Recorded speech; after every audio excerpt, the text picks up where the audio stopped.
The desert did not forgive mistakes, it exposed them. In North Africa, there were no forests to hide movement and no cities to absorb shock. Every advance unfolded across open ground, visible for miles, shaped by fuel, water, and the limits of endurance. It was here, under an unforgiving sun and endless horizon, that the Afrika Korps carved out its reputation, not through overwhelming strength, but through audacity, improvisation, and relentless pressure. At its center stood Erwin Rommel. Rommel arrived in North Africa with limited resources and an undefined mission. What he found was a collapsing Italian front and an opportunity that demanded immediate action. Rather than stabilize quietly, he attacked, pushing forward before the enemy could reorganize. Now, relying on speed and surprise to create advantages his force could not sustain through numbers alone. This was warfare driven by instinct. Rommel led from the front, advancing faster than orders from Berlin could catch up.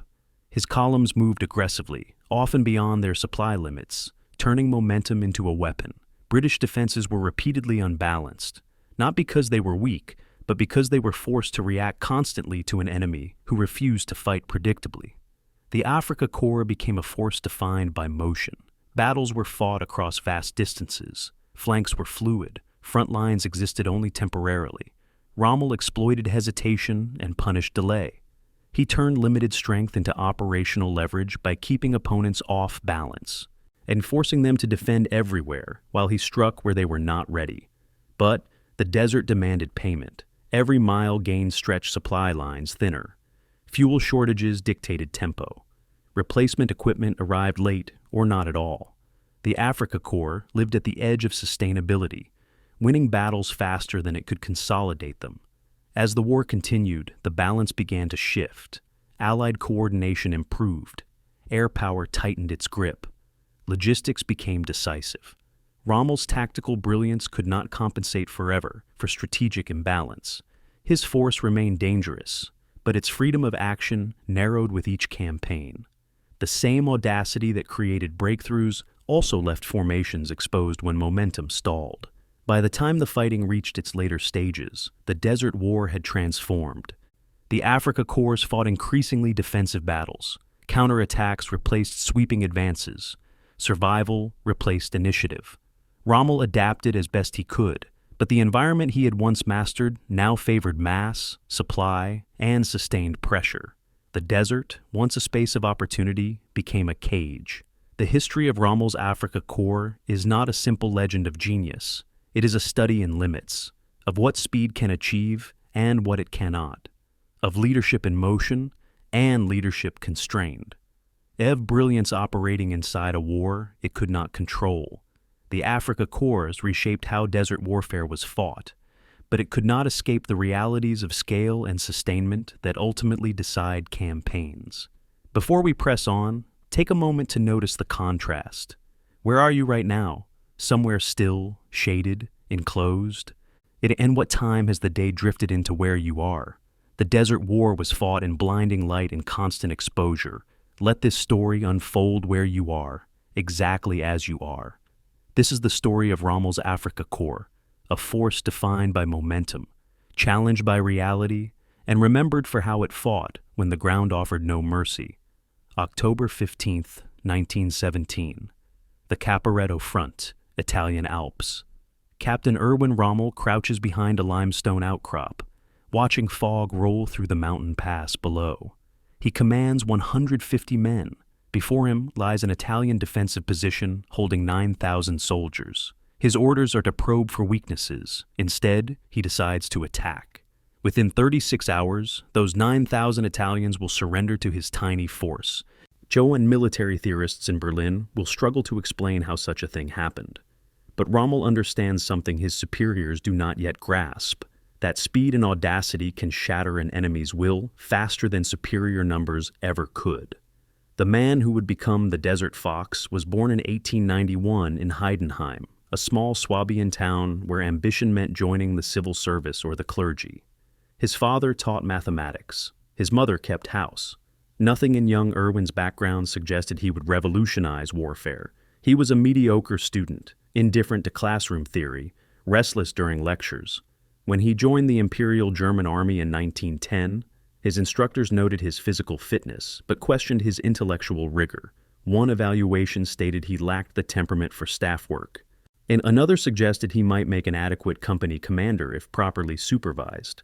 These assessments would prove catastrophically wrong, but they reveal something essential about Rommel. He was never the officer his superiors expected him to be.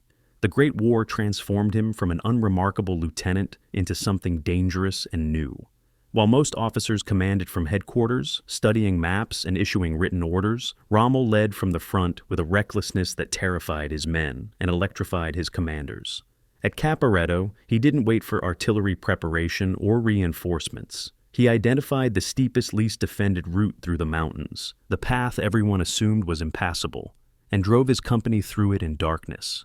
When Italian machine gunners opened fire, he didn't retreat to regroup. He flanked them personally, often ahead of his own men, using terrain and surprise to compensate for inferior numbers. By the time Italian commanders realized what was happening, Rommel's tiny force had penetrated so deeply into their rear areas that resistance collapsed into panic. 9,000 prisoners, 150 attackers. The mathematics made no sense. Yet there stood Rommel, exhausted and exhilarated, having proved that conventional military wisdom was often just conventional. Berlin awarded him the Pour le Mérite, Germany's highest military honor. But more importantly, they began watching him. In the 1920s and 30s, while the German military rebuilt itself in the shadows of the Versailles Treaty, Rommel published a tactical manual called Infanteriegreift an, Infantry Attacks. The book rejected the static defensive doctrines that had produced the Western Front's slaughter. Instead, Rommel advocated for aggressive reconnaissance, rapid movement, and personal leadership. He argued that officers who commanded from safe distances couldn't respond quickly enough to battlefield chaos. You had to see the terrain yourself. You had to understand your enemy's psychology, not just his dispositions. You had to be willing to accept risk that desk-bound strategists would deem unacceptable. The manual became required reading at the War Academy, where Rommel taught armor theory, despite having never commanded a tank. His lectures emphasized speed and initiative over firepower and mass. Senior officers found this emphasis troubling. Armor was expensive. Losing tanks to aggressive maneuvers seemed wasteful. But younger officers, the generation that would fight the next war, absorbed Rommel's ideas with something approaching religious fervor.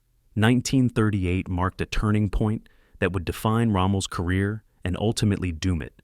He requested command of Hitler's personal security battalion, the Führer Kommando, a position that provided unprecedented access to the Nazi leadership. Why would a decorated combat veteran seek what amounted to a ceremonial posting? The answer reveals Rommel's fundamental character flaw. He was an apolitical soldier who believed military excellence could exist separate from political ideology. He saw Hitler not as a totalitarian dictator, but as Germany's political leader, someone to be served with the same professionalism one might serve any government. This calculated careerism earned him Hitler's favor. But it also chained him to a regime he would later come to despise. In 1938, however, Rommel saw only opportunity. Hitler admired boldness. Rommel possessed it in abundance. The Führer began inviting Rommel to strategy sessions, asking his opinions on armor deployment, listening when Rommel advocated for aggressive operations that conventional generals deemed too risky. When war came in September 1939, Rommel commanded the 7th Panzer Division in France. What happened next became legend.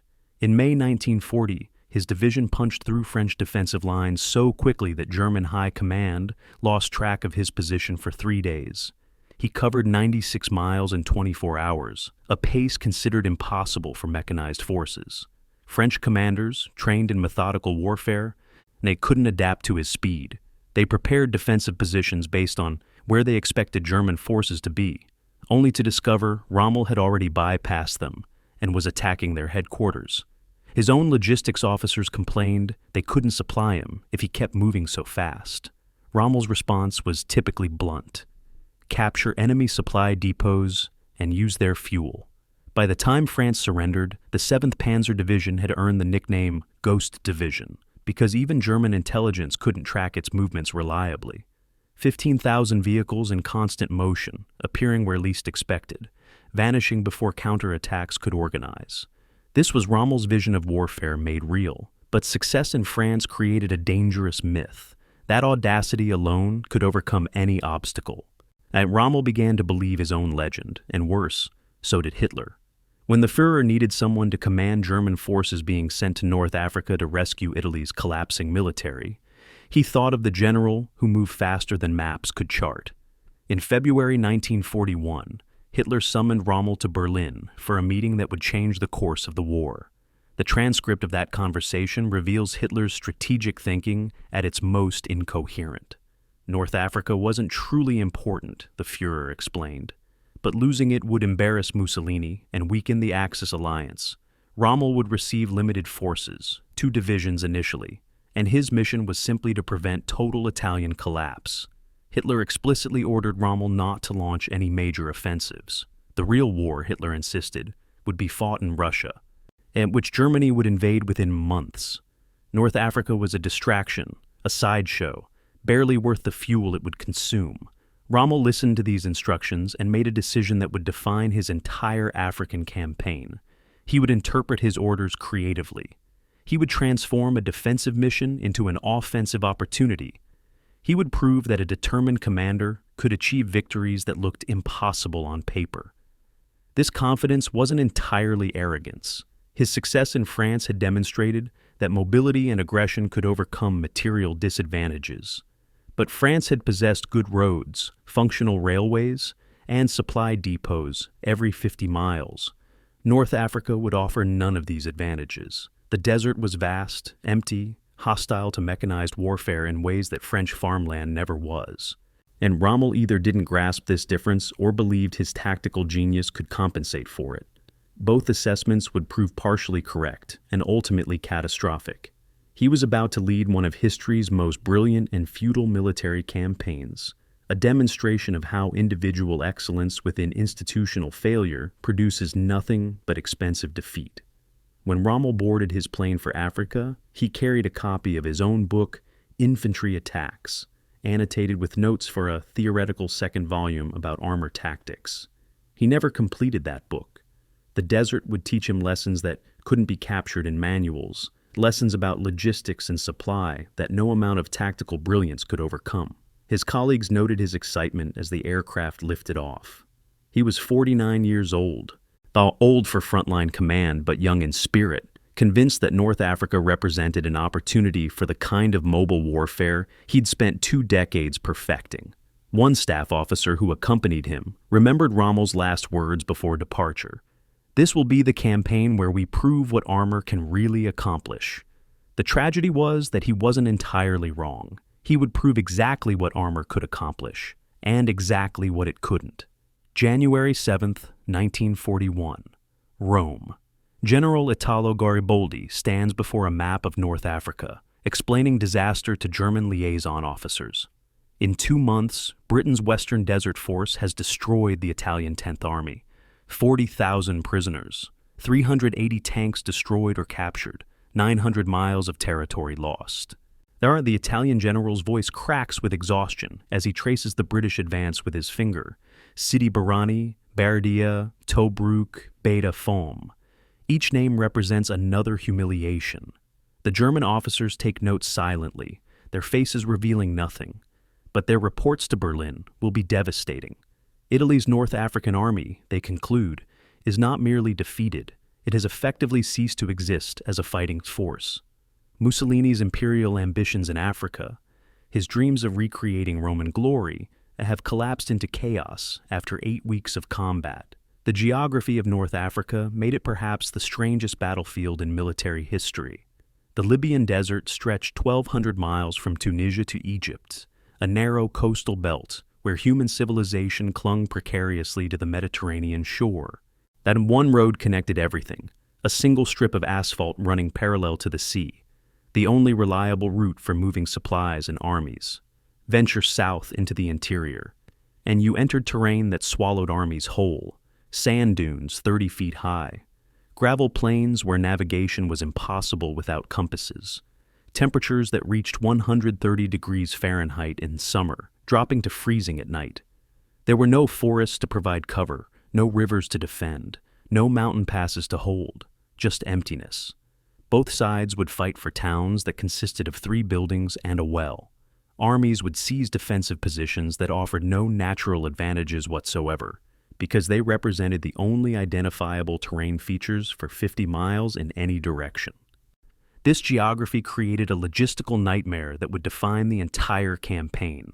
Every gallon of gasoline, every artillery shell, every ration of food had to travel hundreds of miles from coastal ports through territory controlled by whoever currently held the towns along that single road. For the British, supplies came through the Suez Canal, then west along the coast through Alexandria and Port Said, relatively secure routes protected by the Royal Navy's dominance of the eastern Mediterranean. For the Germans, supplies had to cross the central Mediterranean from Italian ports, running a gauntlet of British air power based in Malta and Gibraltar. Then, assuming the ships survived to reach Tripoli or Benghazi, supplies had to travel 600 miles east through territory that might be friendly, contested, or enemy-controlled, depending on how the previous week's battles had gone. German logistics officers calculated that delivering 100 tons of supplies to the front required 150 tons to leave Italian ports, accounting for ships sunk in transit and fuel consumed during overland transport. This mathematics alone should have convinced anyone that major German operations in North Africa were strategically absurd. Yet Mussolini had gambled Italy's prestige on African conquest, and Hitler felt obligated to rescue his allies' ambition. The Führer's decision revealed the fundamental strategic incoherence that would plague Axis operations throughout the war. Germany lacked the naval power to protect Mediterranean supply routes effectively. The Italian Navy possessed battleships and cruisers, but had already demonstrated shocking ineffectiveness against British forces. Malta, a tiny island between Tunisia and Libya, housed RAF squadrons and Royal Navy submarines that could strike any convoy attempting the crossing.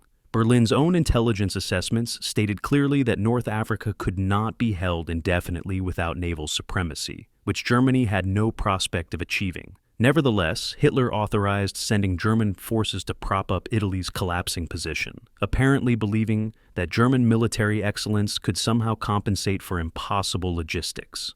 This was wishful thinking elevated to strategic policy, a pattern that would repeat itself throughout Hitler's conduct of the war. The forces initially allocated to this mission reflected Berlin's assessment that Africa barely mattered. Rommel would receive the 5th Light Division, later renamed 21st Panzer Division, followed by the 15th Panzer Division, once shipping could be arranged. Total strength would eventually reach about 2 divisions, perhaps 30,000 German troops supported by Italian forces, whose combat effectiveness nobody could accurately predict. This was a fraction of the forces deployed in France and minuscule compared to what Germany would commit to the invasion of Russia. The tanks allocated to Africa were similarly modest. The 5th Light Division received Panzer IIIs with 50mm guns and Panzer IVs with short-barreled 75mm guns. Decent vehicles, but hardly cutting edge. Germany's best armor and newest equipment flowed toward the Eastern Front, where Hitler believed the real war would be won or lost within months. British forces facing this German deployment possessed numerical superiority and, crucially, shorter supply lines. The Western Desert Force, soon to be renamed 8th Army, could draw upon the vast resources of the British Empire, troops from Australia, New Zealand, South Africa, India.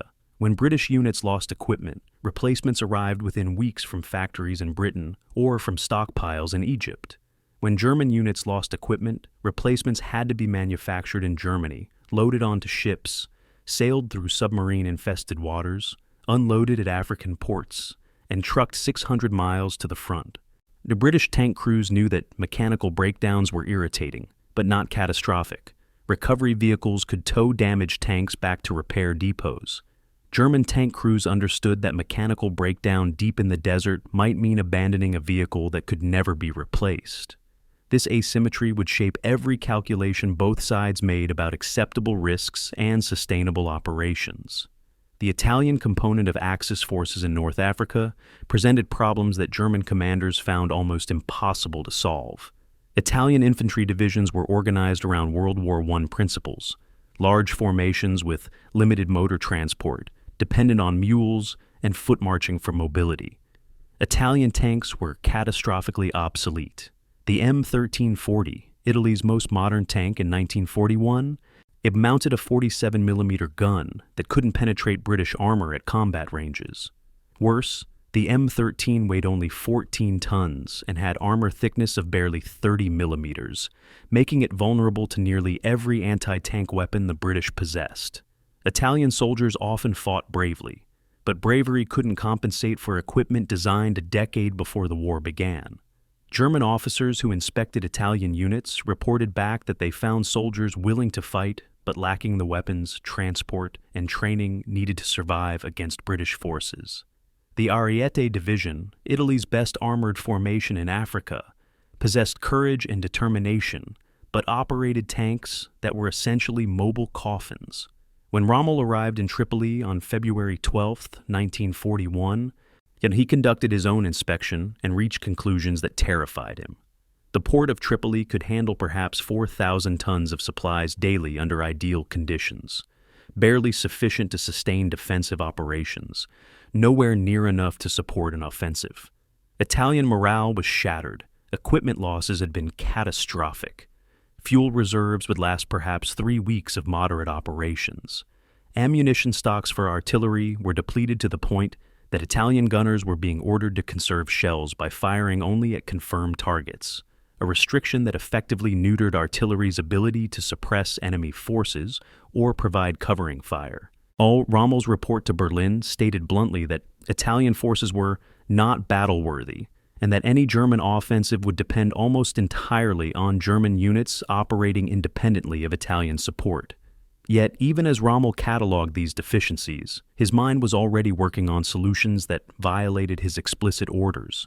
Hitler had commanded him to hold the line, stabilize the front, prevent further Italian collapse. But Rommel had never been an officer who accepted defensive missions passively. The British had just completed a long offensive. They would be tired, overextended, their supply lines stretched across the territory they had just conquered. Their forces would be dispersed across hundreds of miles of front, consolidating new positions. This was the moment to strike, Rommel concluded. It's before the British could rest and reorganize. Never mind that Berlin had forbidden offensive operations. Never mind that his forces lacked the fuel for sustained operations. Never mind that attacking against orders might end his career. Rommel had built his reputation on proving that audacity could achieve what caution never would. He began planning an offensive that would shock both sides and transform what Hitler intended as a minor defensive operation into one of the war's most dramatic campaigns. March 31st, 1941, 0600 hours, Aghila, Libya. The sun rises over empty desert, revealing German Panzer IIIs in attack formation, their engines already warm.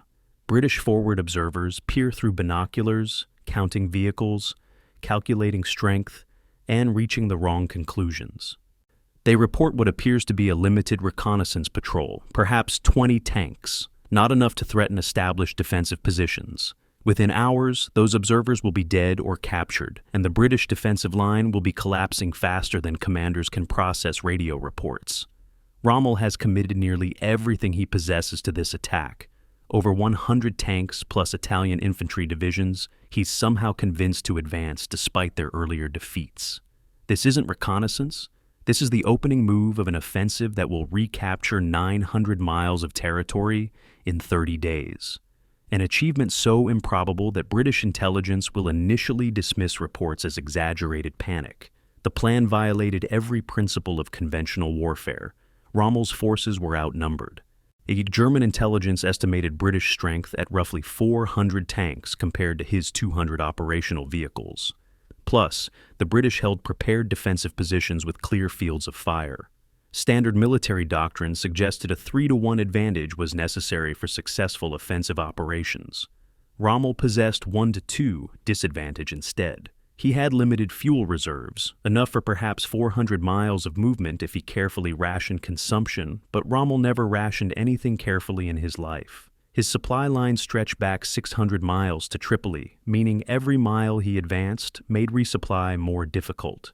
His Italian allies were demoralized and poorly equipped. His orders from Berlin explicitly forbade large-scale offensive action. Nevertheless, he attacked, that because he understood something that textbooks rarely emphasized, that mathematical calculations of combat power mattered less than psychological momentum.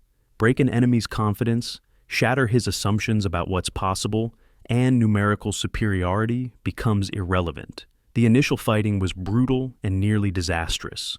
British 3rd Armored Brigade, positioned around Mersa Brega, had prepared defensive positions with anti-tank guns covering the most likely German approaches. When Rommel's lead elements drove forward, British gunners held their fire until German tanks reached optimal range, then opened up with devastating accuracy. Within the first hour, German forces lost 30 tanks, nearly 15% of their operational strength. Junior officers radioed back, requesting permission to withdraw and regroup. Rommel's response was characteristically aggressive. Commit the reserves, maintain momentum, push through the killing zone before the British can reinforce. He wasn't gambling blindly. He'd personally scouted the British positions and identified their weakness. The defensive line was static, designed to repel attacks from predicted directions. If German forces absorbed initial casualties but kept moving, they could bypass strong points and attack British headquarters and supply areas where defensive preparations didn't exist. The gamble worked because British commanders couldn't believe what they were seeing. Conventional military wisdom said attacking into prepared defenses with inferior numbers was suicidal. When German tanks appeared exactly where they shouldn't be, penetrating 30 miles into British rear areas within 8 hours, or British commanders assumed they were facing overwhelming force. Radio intercepts revealed British officers reporting to headquarters that they faced at least 2 panzer divisions, possibly 3. This was fantasy. Rommel commanded elements of 1 division plus Italian support that contributed more confusion than combat power. But perception mattered more than reality. British units began withdrawing from prepared positions because they believed they were about to be surrounded by forces that didn't actually exist in the numbers reported. By April 3rd, barely 3 days into the offensive, British forces were evacuating Benghazi, a major port city that should have been defensible for weeks. The speed of German advance created its own momentum, turning organized withdrawal into something approaching rout.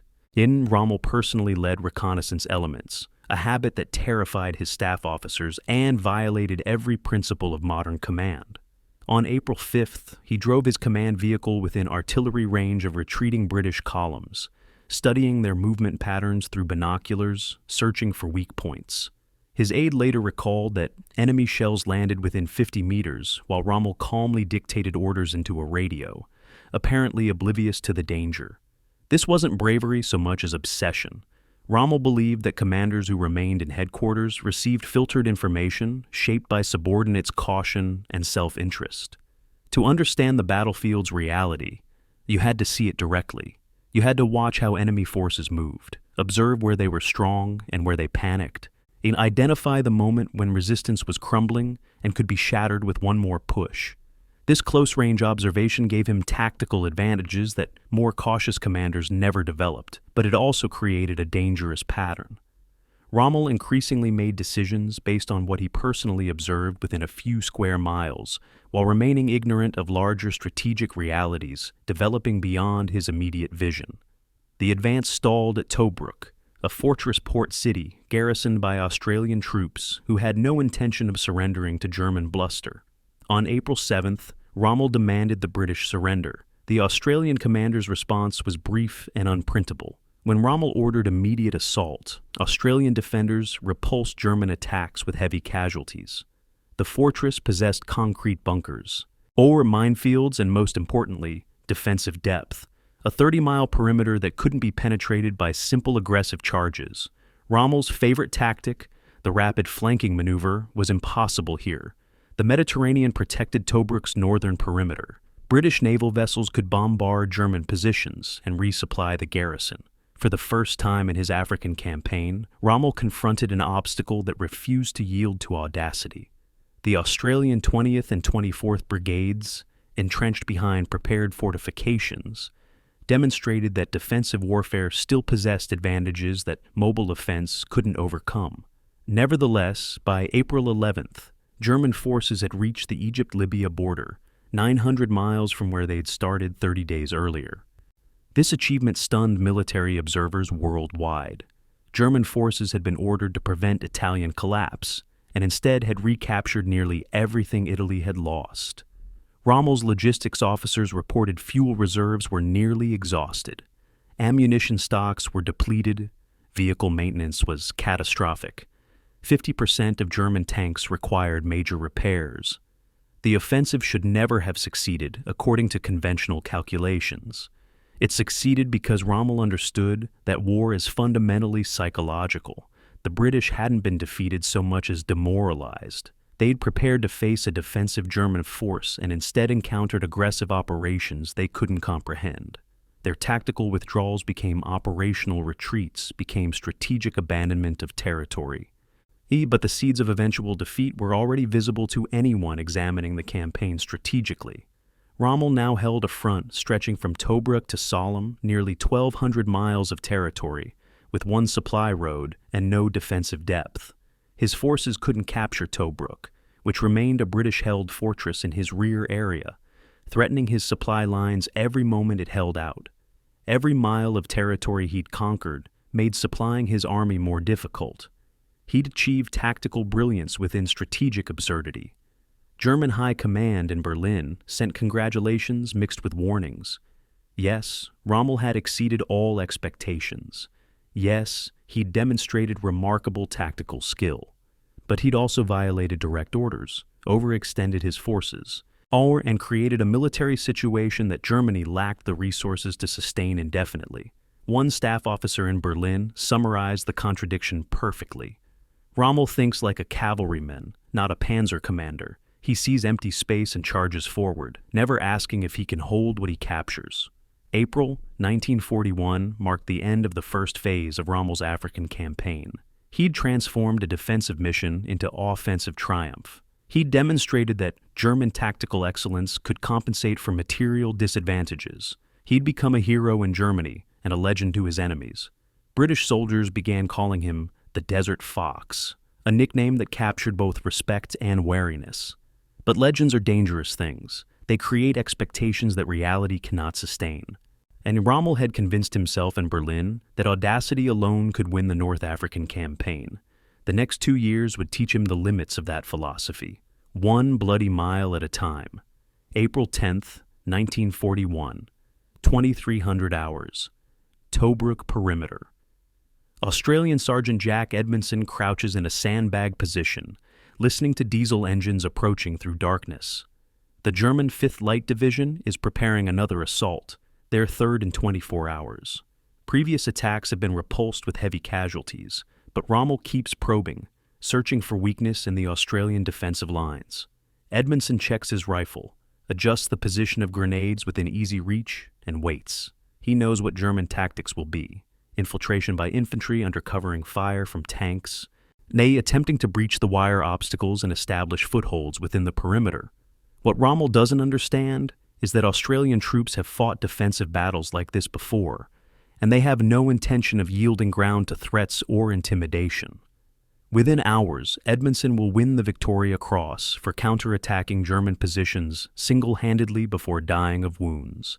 His sacrifice will become legendary among the Australian garrison, a symbol of determination that will define Tobruk's 8-month siege. The fortress itself was more psychology than concrete.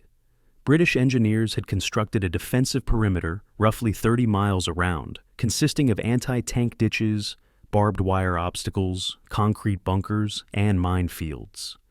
Compared to European fortifications like the Maginot Line or even Belgium's border defenses, Tobruk's fortifications were modest. But in the featureless desert, even modest defenses became significant.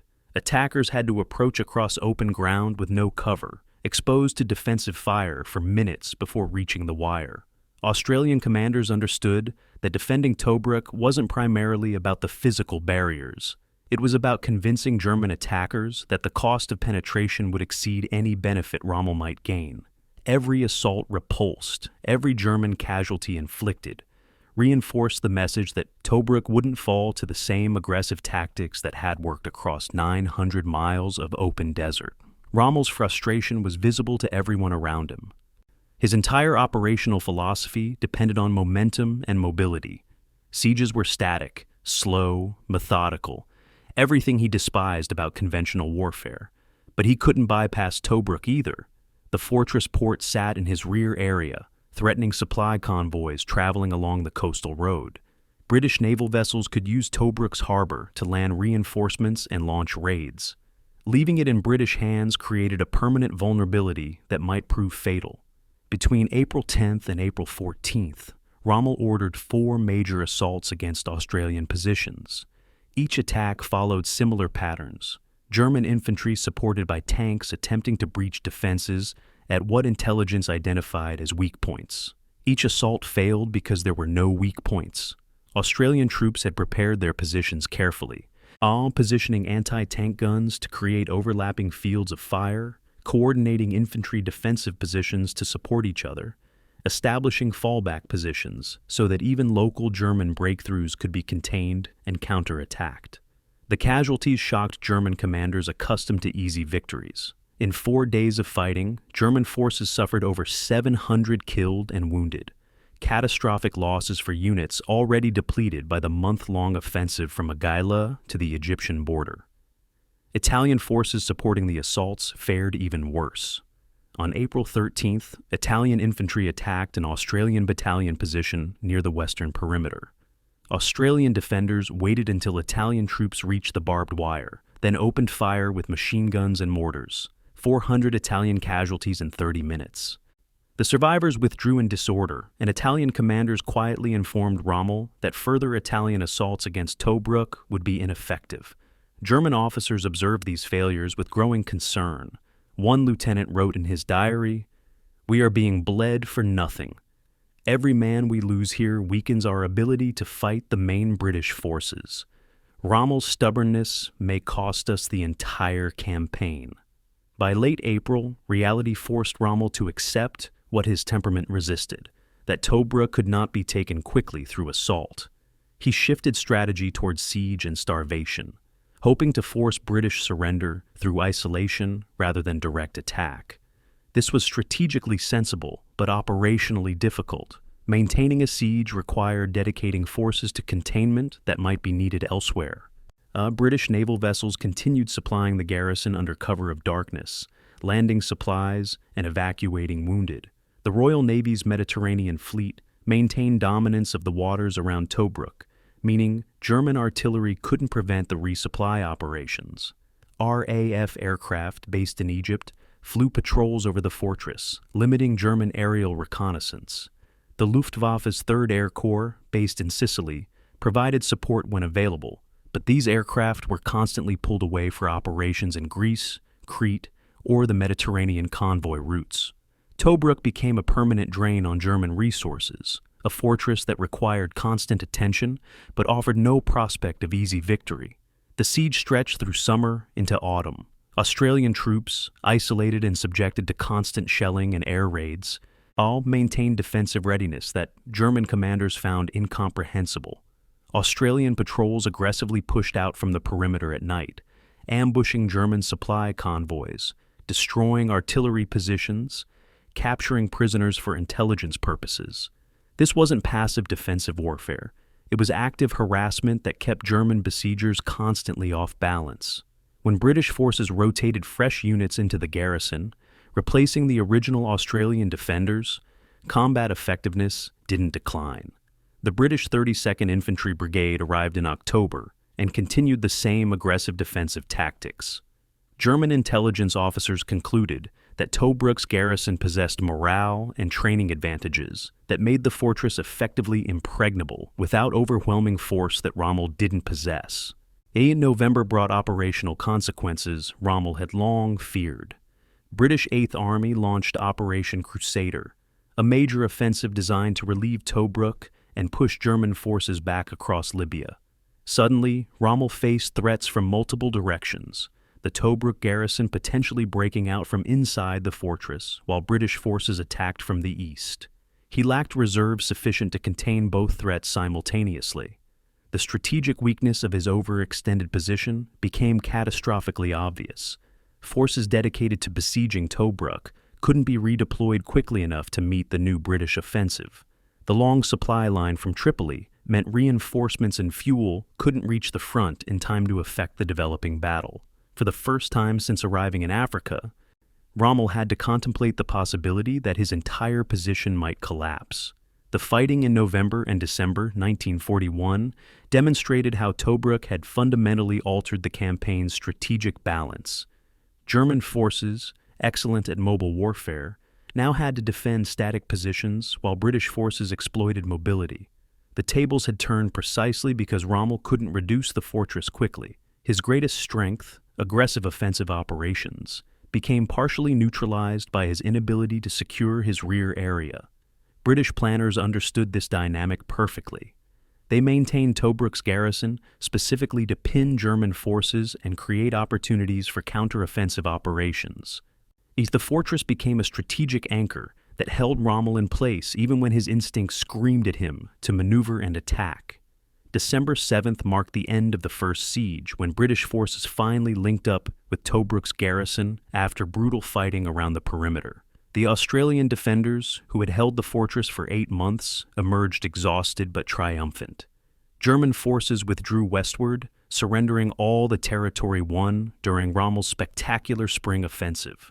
The Desert Fox had met an obstacle he couldn't overcome through audacity or tactical brilliance. 8 months of siege, thousands of casualties, countless hours of combat. And in the end, Tobruk remained in British hands, a testament to the proposition that defensive warfare, when conducted by determined troops in prepared positions, could resist even the most aggressive offense. May 16, 1941, German mechanized workshop, 20 miles south of Benghazi. Sergeant Hans Muller kneels beside a Panzer III, examining the engine with growing frustration. The tank completed only 50 miles of operation before the engine seized, 1/10 the expected operational life. Muller pulls the air filter and finds it completely clogged with fine desert sand that European filters never anticipated. This is the 5th engine failure this week in his workshop alone. Multiply his problems across the entire Panzer force, and German tank strength degrades by attrition faster than combat losses could ever achieve. The desert isn't empty terrain. It's an invisible enemy that destroys machinery with ruthless efficiency. Every seal, every bearing, and every moving part faces abrasion from sand particles that penetrate vehicles, despite desperate attempts at protection. Muller writes a report to his commanding officer stating that desert conditions are reducing vehicle operational life from 1,500 hours to 400 hours. Without extensive modifications, German armor will gradually cease to function regardless of British actions. The technological assumptions undergirding German armor doctrine had been developed in Europe, where dust meant occasional dirt roads between villages, not perpetual clouds of abrasive particles hanging in the air for hours after vehicle movement. The Panzer III, Germany's main battle tank in 1941, was a sophisticated machine designed for European climate and terrain. Its Maybach engine produced 250 horsepower, propelling 19 tons of armor at speeds up to 40 kilometers per hour cross-country. The 50mm gun could penetrate most British armor at combat ranges. 4-man crews could maintain sustained operations for hours without physical exhaustion. But none of these advantages mattered when sand destroyed filters faster than maintenance crews could replace them. German logistics officers calculated that keeping a panzer division operational in North Africa required 20% of spare parts to be dedicated to desert-related maintenance. Bearings, seals, filters, fan belts, components that rarely failed in European operations. British armor faced identical environmental challenges, but with different technological limitations. The Crusader tank, designated A-15 in British nomenclature, that mounted only a 40mm gun that couldn't reliably penetrate German armor at ranges beyond 500 meters. Worse, the Crusader suffered legendary mechanical unreliability even in European conditions. The average Crusader tank could expect to travel perhaps 300 miles before major mechanical failure required depot-level repairs. In desert conditions, this operational life sometimes dropped to 100 miles. British tank crews developed dark humor about their vehicles. "The Crusader is an excellent tank," one sergeant wrote home, "except the engine rarely works, the gun can't penetrate German armor, and the tracks fall off if you look at them wrong." Yet British tankers possessed one enormous advantage that compensated for mechanical fragility: short supply lines to repair depots in Egypt. A British tank that broke down could often be recovered, repaired, and returned to service within a week. A German tank that broke down 400 miles from the nearest workshop was often a permanent loss. Italian armor wasn't just inferior, it was obsolete to the point of tragedy. The M1340, Italy's most modern tank in Africa, weighed only 14 tons and mounted a 47mm gun. In theory, this made it mobile and adequately armed. In practice, the M13's armor thickness of 30mm meant that British 2-pounder anti-tank guns could penetrate it at 1,000 meters, range at which Italian gunners couldn't effectively return fire. Italian tank crews understood they were driving mobile coffins. When German officers inspected Italian armored units, they found soldiers who displayed courage but possessed equipment that ensured their courage would be wasted. One German liaison officer reported to Berlin that the M13 was adequate for training purposes or fighting infantry without anti-tank support, but completely unsuited for combat against British armor. Italian tank crews are essentially being sent to their deaths. Technological adaptation became survival imperative for both sides. German workshops began mounting captured British 2-pounder guns onto damaged Panzer IIIs, creating hybrid vehicles that combined German mechanical reliability with British anti-tank effectiveness. British engineers installed captured German 88mm anti-aircraft guns on trucks, creating mobile anti-tank platforms that could destroy German armor at ranges exceeding 1,000 meters. Italian mechanics attempted to up-armor their M13 tanks by welding additional plates onto frontal surfaces, a modification that improved protection slightly while reducing already limited speed. These improvisations revealed war's fundamental economic truth: industrial capacity matters more than initial equipment quality. Germany could design excellent tanks, but couldn't produce or deliver them in sufficient numbers. Britain could design mediocre tanks, but could produce them by thousands and ship them across secure supply routes. September 1941 brought technological shift that temporarily altered tactical balance. New Panzer. 3 models arrived in Africa with longer 50mm guns. The L60 barrel compared to previous L42 barrels. This 25% increase in barrel length translated into 30% better armor penetration at combat ranges. Overnight, German tanks could engage British armor at ranges where British guns remained ineffective.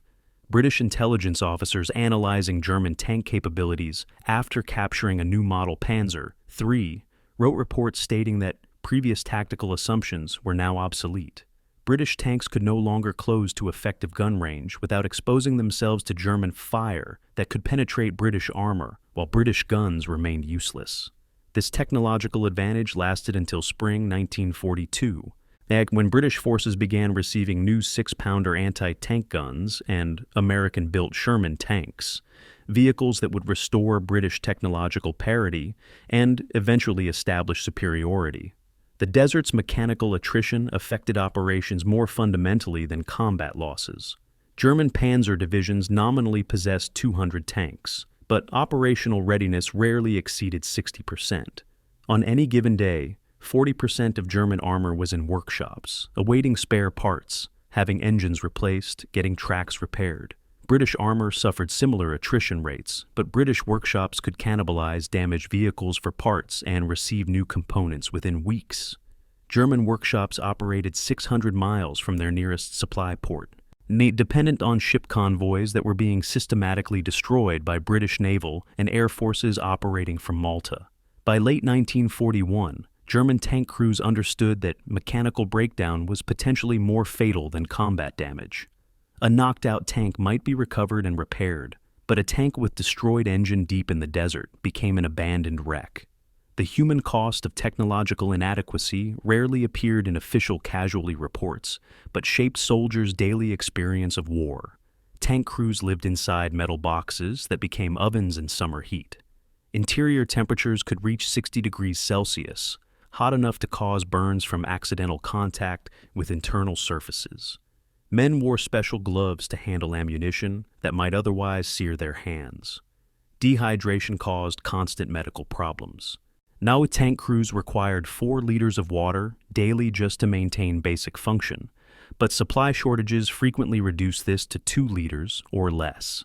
Physical exhaustion combined with heat stress created combat effectiveness, degradation that no amount of training could overcome.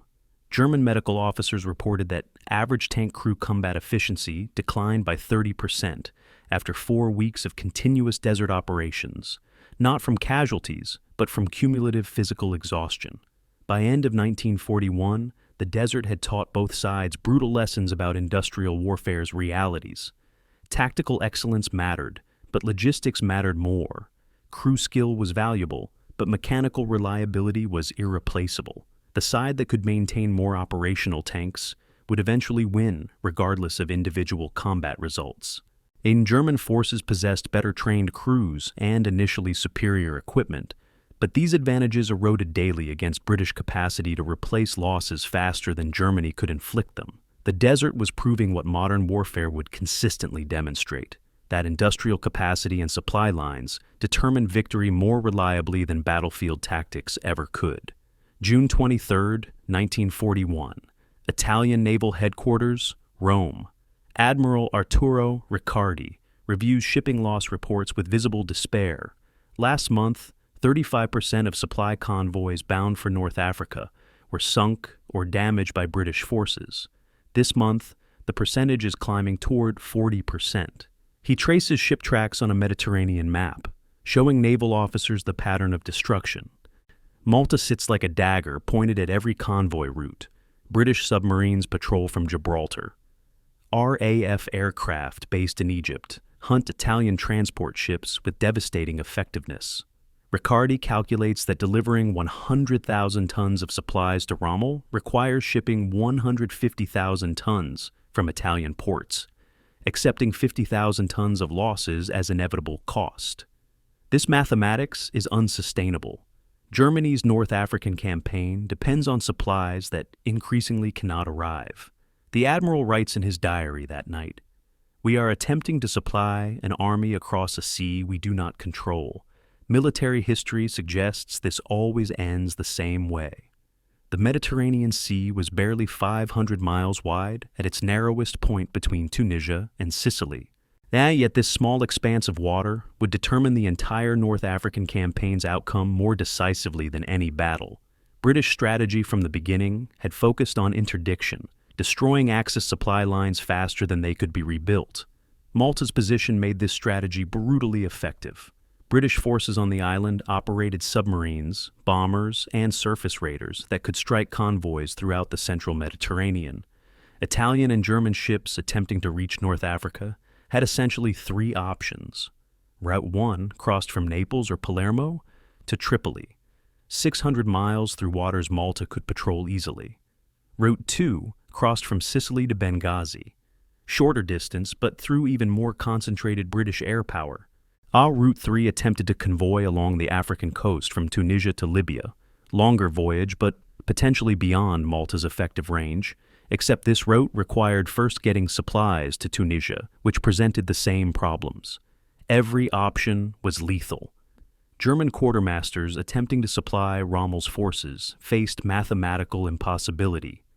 A panzer division required approximately 300,000 gallons of fuel per week for armored vehicles alone, not counting fuel for trucks, motorcycles, generators, and aircraft support. Italian infantry divisions required perhaps 200,000 gallons weekly. Total Axis force requirements exceeded 500,000 gallons of fuel per week, plus ammunition, food, spare parts, medical supplies, and replacement equipment, converting this to tonnage. Rommel needed roughly 70,000 tons of supplies monthly to maintain current force strength and operations. Benghazi's port, damaged during British withdrawal and subjected to continuous RAF bombing, could handle perhaps 2,000 tons daily under optimal conditions. 60,000 tons monthly. Tripoli could manage 4,000 tons daily, 120,000 tons monthly. These numbers suggested adequacy, except they ignored shipping losses in transit. The real calculations were catastrophic. Ship convoys departing Italian ports faced 35 to 40% loss rates from British interdiction. This meant delivering 60,000 tons to African ports required shipping nearly 100,000 tons from Italy. But German and Italian merchant marine capacity was limited, perhaps 200,000 tons of shipping dedicated to North African supply routes, capable of making perhaps 2 round trips monthly if all vessels survived. Maximum theoretical capacity was therefore 400,000 tons monthly, but 40% losses reduced this to 240,000 tons actually delivered. From this total, 60% consisted of fuel and ammunition, leaving only 96,000 tons for food, spare parts, and other supplies. And these calculations assume no port damage, no logistics delays, no storms, no additional losses. In reality, Rommel never received even half the supplies these optimistic calculations suggested. August 1941 provided vivid demonstration of logistics failure's consequences. A British submarine, HMS Upholder, torpedoed and sank the Italian transport ship Conte di Misurata, carrying 2,000 tons of fuel in drums, enough gasoline to move a panzer division 200 miles. 400 fuel drums floated in the Mediterranean, while Rommel's tanks sat immobile for lack of fuel. The same week, RAF bombers from Malta destroyed 3 transport ships in Tripoli harbor, including one carrying ammunition for German 88mm anti-aircraft guns that also functioned as superb anti-tank weapons. Without that ammunition, German anti-tank defenses had to ration fire, allowing British tanks to maneuver more freely. 2 isolated incidents, seemingly minor in the scope of a massive campaign, but their cumulative effect was devastating. German forces gradually starved for supplies, while British forces received everything they needed. Malta's strategic importance cannot be overstated.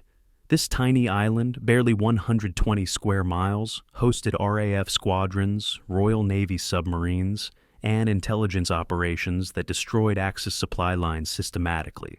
British codebreakers reading Italian naval communications could often predict convoy routes and schedules, allowing submarines and aircraft to position themselves for ambush. German and Italian commanders recognized Malta's threat and repeatedly requested invasion forces to capture the island. Hitler authorized planning for Operation Hercules, an airborne and amphibious assault, but repeatedly postponed execution because forces needed for Malta were also needed for Russia, Greece, Crete, and North Africa itself. This strategic paralysis, unable to neutralize a critical enemy base because all available forces were already committed elsewhere, typified German overextension throughout the war. The human cost of supply failure manifested in soldiers' daily experience. German troops in Africa learned to survive on 1,000 calories daily, half the recommended intake for soldiers conducting active operations. Units reduced fuel consumption by limiting vehicle movement, which meant infantry marched rather than rode, increasing fatigue and reducing combat effectiveness.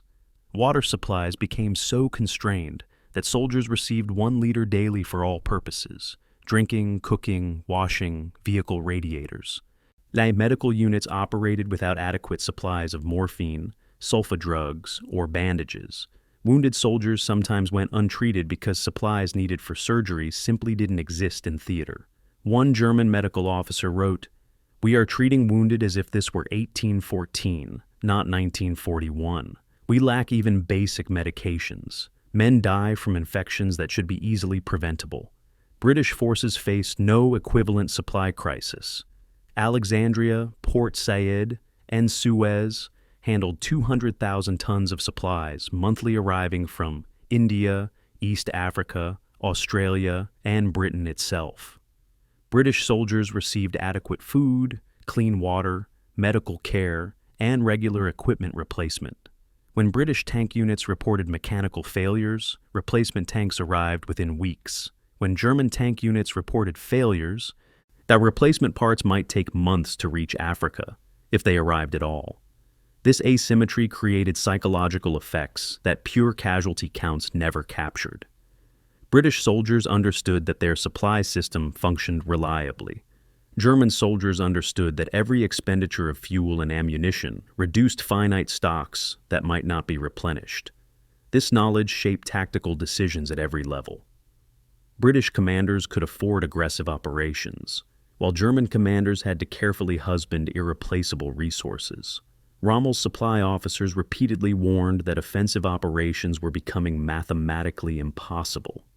Colonel Sumerman, chief quartermaster, and submitted report after report stating that maintaining current force strength required 70,000 tons monthly, but actual deliveries averaged 40,000 tons. The deficit was not merely 30,000 tons monthly, it was cumulative. Each month's shortage meant the next month started with smaller reserves. By October 1941, German fuel reserves in Africa had dropped from 60 days of supply to 20 days. Ammunition stocks were at 40% of authorized levels. Vehicle spare parts were at 30%. Food supplies were at 50%. These were not sustainable levels for military operations. Zimmermann predicted that without dramatic improvement in supply delivery, German forces would be unable to conduct major operations within 6 months. His prediction would prove optimistic. The strategic reality was simple and brutal. Germany was attempting to fight a campaign that required naval supremacy it didn't possess, against an enemy with shorter supply lines and superior resources, across terrain that favored neither side but punished the side with weaker logistics. Every tactical victory Rommel achieved, and he would achieve many, ultimately meant nothing if he couldn't sustain his forces. The British could lose 10 battles and recover because their supply system functioned. The Germans could win 10 battles and still face defeat because their supply system was broken. Logistics had become destiny. The Desert Fox was learning that genius cannot overcome arithmetic. June 22, 1941. 0300 hours, Eastern Front. Operation Barbarossa begins. As 3.5 million German troops cross into Soviet territory, supported by 750,000 vehicles and 3,000 tanks. The largest military operation in human history launches without warning, committing nearly every available German division to conquest of Russia. In North Africa, Rommel receives notification via radio that reinforcement requests are now indefinitely postponed. Germany's strategic attention has shifted entirely eastward. Hitler believes Russia will collapse within weeks, perhaps months at most. North Africa becomes an afterthought, a minor theater receiving only what resources can be spared after Russia's needs are met. This calculation will prove catastrophically wrong, but for now, it shapes every decision about Rommel's future operations. The Desert Fox is about to discover that serving a dictator means his campaigns will always be subordinate to that dictator's obsessions. Hitler's strategic vision for World War II was never coherent in the sense that professional military planners understood coherence. He didn't begin with clear objectives and allocate resources to achieve them. Instead, he pursued multiple contradictory goals simultaneously: defeating Britain, conquering Russia, controlling the Mediterranean, maintaining alliance with Italy, expanding into the Middle East, all while lacking the military capacity to accomplish any single objective definitively. Professional officers in the German High Command understood this incoherence but lacked authority to challenge it effectively. Hitler had consolidated supreme command authority after early successes in Poland and France, dismissing or marginalizing generals who questioned his judgment. By mid-1941, strategic planning in Germany meant determining how to execute Hitler's visions, not whether those visions made sense. North Africa exemplified this dysfunction. Hitler had committed forces to Africa specifically to prevent Italian collapse, yet he never allocated resources sufficient to achieve decisive victory there. German planning documents from summer 1941 reveal the contradiction explicitly. One OKW directive states that North Africa must be held to protect Axis prestige and threaten British communications through Suez. Another directive, issued 3 weeks later, thus states that North Africa is a secondary theater that cannot receive reinforcements needed for the Russian campaign. These directives were theoretically both operational guidance, yet they described fundamentally incompatible objectives. How could North Africa be strategically important, yet resourced as unimportant?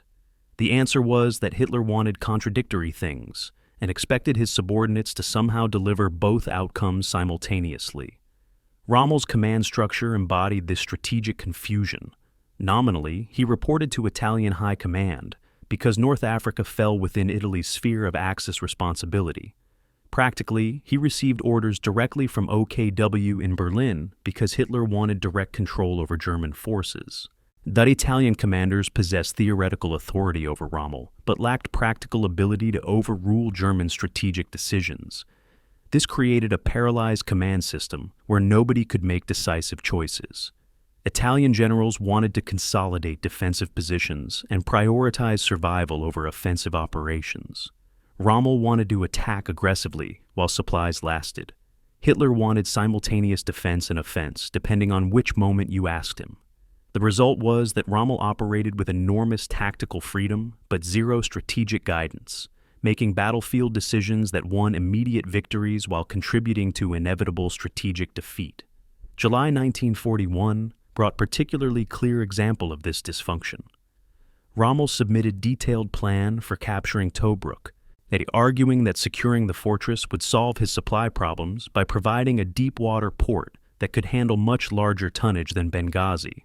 The plan required 2 fresh divisions, air superiority over the fortress for 3 weeks, and 100,000 tons of ammunition and fuel delivered before operations commenced. OKW response acknowledged the plan's logic, but stated that 2 fresh divisions did not exist because all available forces were committed to Barbarossa. Air superiority could not be guaranteed because Luftwaffe units were being pulled from Mediterranean for Russian front. The required supplies could not be delivered because shipping was being prioritized for sustaining forces already committed to Russia. Nevertheless, the directive concluded, and Rommel should continue planning for Tobruk's capture because Hitler considered the fortress strategically significant. This was strategic incoherence formalized as military policy.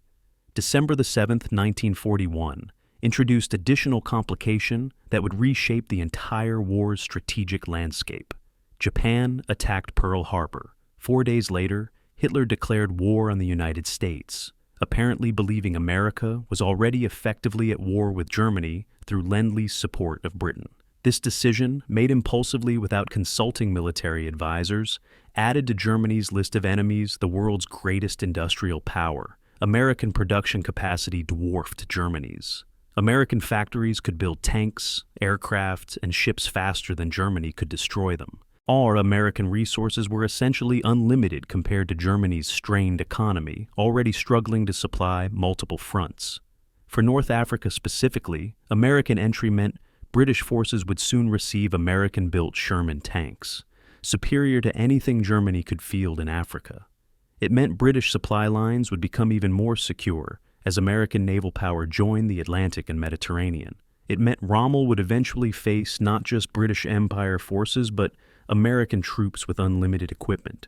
Hitler's response to America's entry revealed his fundamental misunderstanding of modern industrial warfare. He apparently believed that German military excellence and Japanese naval power would somehow compensate for America's production advantages.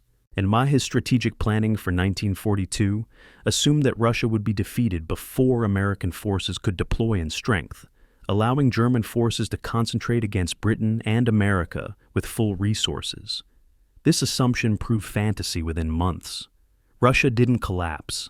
American production began flowing to Britain in unprecedented quantities. German forces found themselves stretched across 3 major fronts: Russia, North Africa, and Western Europe, without sufficient resources to conduct effective operations on any single front. North Africa suffered particularly severely because it was geographically isolated from Germany's other commitments and dependent on vulnerable sea supply routes. Rommel's political relationship with Hitler initially seemed advantageous, but ultimately trapped him in strategic absurdity. And Hitler admired Rommel's aggressiveness and personally followed African campaigns with interest rare for a theater he'd previously considered marginal. The Führer telephoned Rommel directly, bypassing normal command structures, to discuss tactical situations. He awarded Rommel promotions and medals with public ceremonies designed to boost German morale, but this personal attention created perverse incentives.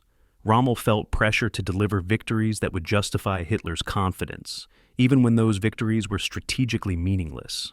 Hitler interpreted Rommel's tactical successes as proof that North Africa could be won despite supply constraints, encouraging further operations that drained resources without achieving strategic objectives.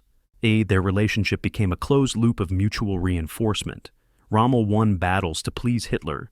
Hitler demanded more battles to exploit Rommel's victories, neither pausing to recognize that tactical excellence was consuming resources needed elsewhere. The spring of 1942 would demonstrate where this pattern led. Hitler authorized new offensives in Russia, expanded operations in North Africa, and simultaneously attempted to defend against growing Allied bomber offensive over Germany. German production could not support all these commitments. Something had to fail. The question was whether failure would come gradually through exhaustion or suddenly through catastrophic defeat. For soldiers in North Africa, this question was not abstract speculation. It determined whether they would receive supplies, reinforcements, air support, and eventually whether they would survive or become prisoners in a campaign their own leadership couldn't adequately supply. By late 1941, perceptive German officers understood that North Africa was becoming a trap.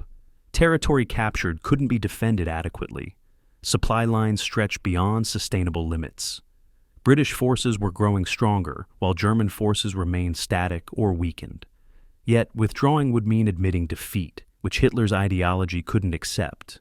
Continuing meant committing more resources to an unwinnable campaign, resources desperately needed elsewhere. This was strategic checkmate disguised as temporary difficulty. Rommel could win tactical engagements indefinitely, but he couldn't win the campaign because the campaign's fundamentals were broken. The dictator's shadow had fallen across North Africa, and everyone beneath that shadow would pay price for his strategic incoherence. June 10th, 1942. 0400 hours. Gazala Tobruk line, Libya. Lieutenant Hans von Luck peers through darkness at British defensive positions, barely visible in pre-dawn twilight. His reconnaissance battalion will lead Rommel's master stroke, a massive flanking maneuver through empty desert designed to trap British 8th Army between German armor and Tobruk's perimeter. Von Luck has studied the plan repeatedly over past week. It's brilliant, impossibly risky, and completely typical of Rommel's tactical genius. The German force will drive south around British defensive lines, then sweep north to cut British communications and supply routes. As British commanders will wake to discover they're surrounded. If the plan works, it will be warfare's textbook example of mobile operations defeating static defense. If it fails, German forces will be isolated in desert without supplies, vulnerable to counterattack from multiple directions. Von Luck signals his units forward. There is no middle ground. By sunset, either British 8th Army will be destroyed, or Rommel's offensive capacity will be broken forever. The Gazala line represented British strategy at its most confident. Lieutenant General Neil Ritchie commanded approximately 120,000 troops, with over 600 operational tanks.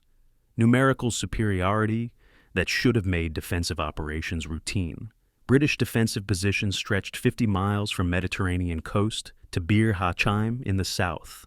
They had a series of fortified boxes, brigade-strength defensive positions with minefields, anti-tank guns, and artillery support. Each box could defend itself independently, forcing attackers to assault prepared positions or attempt difficult flanking maneuvers through undefended gaps. British intelligence estimated Rommel commanded perhaps 100,000 troops with 300 operational tanks. Significant force, but numerically inferior. Standard military doctrine suggested defensive positions held by numerically superior force should be impregnable. Standard doctrine failed to account for Rommel's understanding that numerical calculations mattered less than operational tempo and psychological momentum. The opening hours of battle defied both sides' expectations. German reconnaissance elements drove south around Bir Hachaim, not expecting to encounter minimal resistance before turning north. Instead, they found Free French forces under General Pierre Koenig, who'd fortified the position with unusual sophistication. French gunners destroyed 15 German tanks in the first hour of fighting. Rommel's carefully planned timetable began slipping immediately. Meanwhile, British 7th Armored Brigade, positioned to respond to German flanking movements, engaged German armor near Bir Hachheim and inflicted heavy casualties. By noon on June 10th, German forces had suffered over 100 tanks damaged or destroyed, 30% of attacking strength, and the offensive was barely 6 hours old. Rommel faced crisis that might have caused more cautious commanders to withdraw. Instead, he committed reserves and demanded forward momentum regardless of losses. June 12th through 14th became known to both sides as the Cauldron, a confused, desperate battle where German and Italian forces found themselves surrounded by British armor, yet somehow remained on the offensive. British commanders held superior positions and outnumbered German forces by nearly 2-to-1 in the relevant tactical area. Staff officers advised British commanders that systematic pressure would force German surrender within 48 hours. This analysis was mathematically correct and psychologically blind.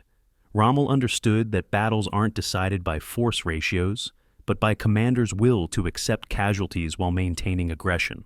He attacked British positions repeatedly despite being surrounded, creating impression of overwhelming German strength when German forces were actually desperate. And British commanders, conditioned to methodical warfare, couldn't comprehend enemy aggression that violated tactical logic. They prepared defensive responses to expected German retreat, leaving gaps that Rommel exploited. Fritz Bayerlein, Rommel's intelligence officer, later described the Cauldron as "Battle Germany should have lost, but British refused to win." British 7th Armored Brigade held positions from which they could destroy German supply convoys, yet they waited for supporting units before pressing attacks. British artillery possessed clear fields of fire against German concentrations, yet systematic bombardment was delayed, while commanders coordinated perfect assault. Meanwhile, Rommel personally led resupply convoys through gaps in British lines. Age drove his command vehicle within artillery range of British positions to observe their deployments and ordered counterattacks against British forces who assumed Germans were preparing to surrender. On June 14th, British defensive positions began collapsing not from German firepower, but from commanders' psychological realization that the surrounded enemy was somehow winning. June 15th marked the operational culmination. British 8th Army began general withdrawal, abandoning prepared positions and retreating eastward. Rommel immediately pursued, his panzer divisions driving deep into British rear areas, capturing supply depots, overrunning headquarters, creating chaos faster than British commanders could process reports. This was mobile warfare at its most devastating, not destroying enemy forces through attrition, but shattering enemy command and control through speed and aggression. British units that could have conducted fighting withdrawal instead fled in disorganized panic because no one could definitively say where German forces were or where British defensive lines should form. Tobruk fell June 20th and 21st, climaxing Rommel's greatest victory. The fortress that had resisted him for 8 months, that had consumed thousands of casualties and countless days of operations, collapsed in 36 hours when German forces attacked from unexpected directions with overwhelming momentum. 33,000 British and South African troops surrendered.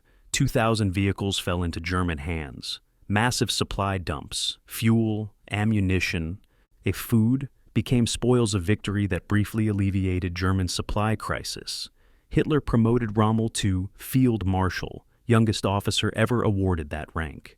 German propaganda celebrated Tobruk's capture as evidence that German military remained invincible. British Parliament debated no confidence in Churchill's government. The psychological impact seemed to prove that Rommel's operational genius could compensate for strategic weaknesses that logistics officers kept documenting, but beneath the victory lay seeds of catastrophe. Rommel's forces had captured territory and supplies, yet they'd consumed reserves of fuel and ammunition that couldn't be replaced quickly. German supply officers calculated that the offensive from Gazala to Tobruk consumed fuel reserves equivalent to 200 miles of additional advance. Any Tobruk's captured supplies included mostly British equipment, incompatible ammunition, vehicles that required different spare parts, food supplies that German logistics couldn't integrate into normal distribution. The port facilities at Tobruk, damaged during 8 months of siege and then subjected to German assault, required weeks of repair before they could handle significant supply tonnage. Most critically, victory at Gazala convinced Rommel and Hitler that continued offensive into Egypt was possible, encouraging strategic gambling when cautious consolidation would have been wiser.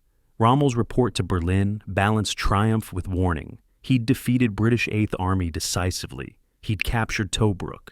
He demonstrated that German tactical excellence remained superior, but, he emphasized, that his forces were at the limit of supply capability. Continuing offensive operations beyond Tobruk would strain logistics beyond sustainable levels. He requested immediate reinforcements, 2 fresh panzer divisions, air superiority over Egyptian theater, 100,000 tons of fuel delivered within 4 weeks. Without these resources, he warned, exploitation of victory would be impossible. OKW response congratulated him on magnificent achievement and authorized continued operations toward Egypt. Regarding his resource requests, the reply stated that no additional forces could be allocated because Russia required all available reserves. Regarding supplies, shipping priorities could not be altered because Mediterranean convoy routes remained under severe British interdiction. In essence, congratulations on victory. Now continue winning without the resources necessary for victory. June 1942 marked absolute peak of German fortunes in North Africa. Rommel had demonstrated that tactical genius could achieve victories against superior numbers. He'd proven that aggressive leadership could transform desperate situations into triumphs. He'd become a legend to his own troops, respected by enemies, celebrated across Germany. Yet every advantage won at Gazala was temporary and non-renewable. Territory captured had to be defended. Supplies consumed couldn't be replenished quickly. Casualties inflicted on British forces would be replaced from Empire reserves. Casualties suffered by German forces represented irreplaceable losses. The high tide of German success in Africa had been reached. From this point forward, every operation would be retreat disguised as tactical adjustment. Every victory would be prelude to larger defeat, and the Desert Fox would learn that battles won cannot compensate for campaigns lost. June 25, 1942. Egypt-Libya border. Panzer Commander Lieutenant Werner Schroeder crosses into Egypt with advance elements of 21st Panzer Division, his tank trailing dust visible for miles. This should feel like triumph. German forces entering Egypt for second time in the campaign, driving toward Cairo and Suez Canal. Instead, Schroeder feels exhaustion and apprehension. His division has been in continuous combat for 30 days. Mechanical breakdown rate has reached 40%. Fuel reserves carried by his unit will last perhaps 150 miles before resupply is necessary. That resupply must travel 600 miles from Tobruk, across territory that British aircraft can strike freely. Schroeder's radio crackles with reports from units behind him. Breakdowns are increasing. Stragglers are accumulating. The magnificent offensive that won at Gazala is beginning to fragment under sheer exhaustion. Still, orders are to advance, so advance they do, carrying the momentum of victory into terrain, where momentum alone cannot sustain operations. Rommel's decision to invade Egypt represented his most consequential strategic gamble. His supply officers had warned explicitly that current fuel reserves allowed perhaps 400 miles of additional advance before German forces would be immobilized. Cairo lay more than 400 miles from current positions. Even if German forces reached Cairo, holding the city would require supplies that couldn't be delivered through existing logistics infrastructure. Nevertheless, Rommel believed that one more decisive victory would shatter British will to continue fighting in Africa. This belief wasn't entirely delusional. British forces had just suffered catastrophic defeat at Gazala. British political leadership in London was questioning military competence of theater commanders. If German forces could reach Cairo and threaten Suez Canal, perhaps Britain would negotiate rather than commit additional resources to defending Egypt. This was Rommel's calculation, that psychological collapse would compensate for logistical impossibility. July 1st, 1942, El Alamein. A German reconnaissance discovers that British 8th Army has established defensive line across the narrow gap between Mediterranean Sea and Qattara Depression. El Alamein wasn't a fortress like Tobruk. It was geographical inevitability, the one place in North Africa where defensive lines couldn't be flanked through open desert. Qattara Depression stretched 100 miles south, an impassable wasteland of salt marshes and steep escarpments where mechanized vehicles couldn't operate. Defensive positions at El Alamein were only 40 miles wide, meaning German forces couldn't execute their signature flanking maneuvers.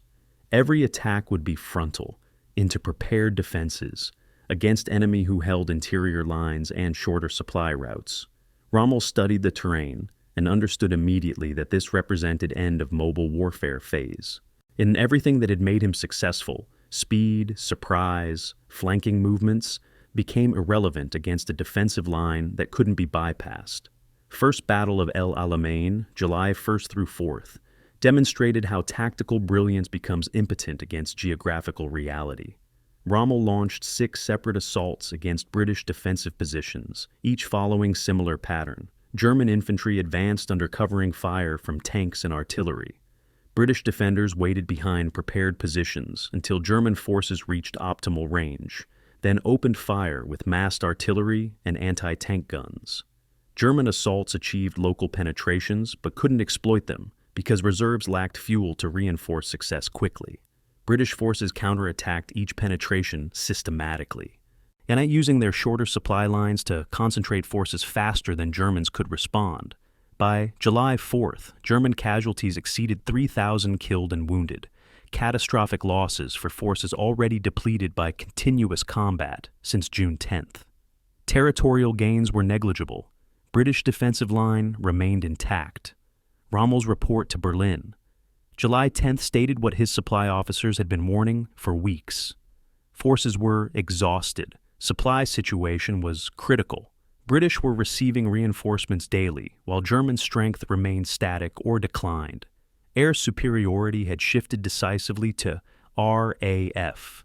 British aircraft outnumbered Luftwaffe by 3-1 and were systematically destroying German supply convoys. Tank strength had declined from 300 operational vehicles in June to barely 60 by mid-July. Artillery ammunition was rationed to 10 shells per gun per day, inadequate for effective bombardment. Fuel reserves allowed perhaps 1 week of defensive operations before complete immobility.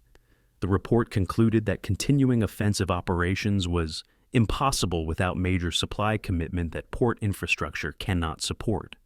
The mathematics of defeat were becoming undeniable. Rommel required 75,000 tons of supplies monthly to sustain operations. Ports under German control, Tripoli and Tobruk, could theoretically deliver 40,000 tons monthly if no shipping was lost to British interdiction. Actual delivery averaged 30,000 tons because 40% of convoys were being destroyed by Malta-based British forces.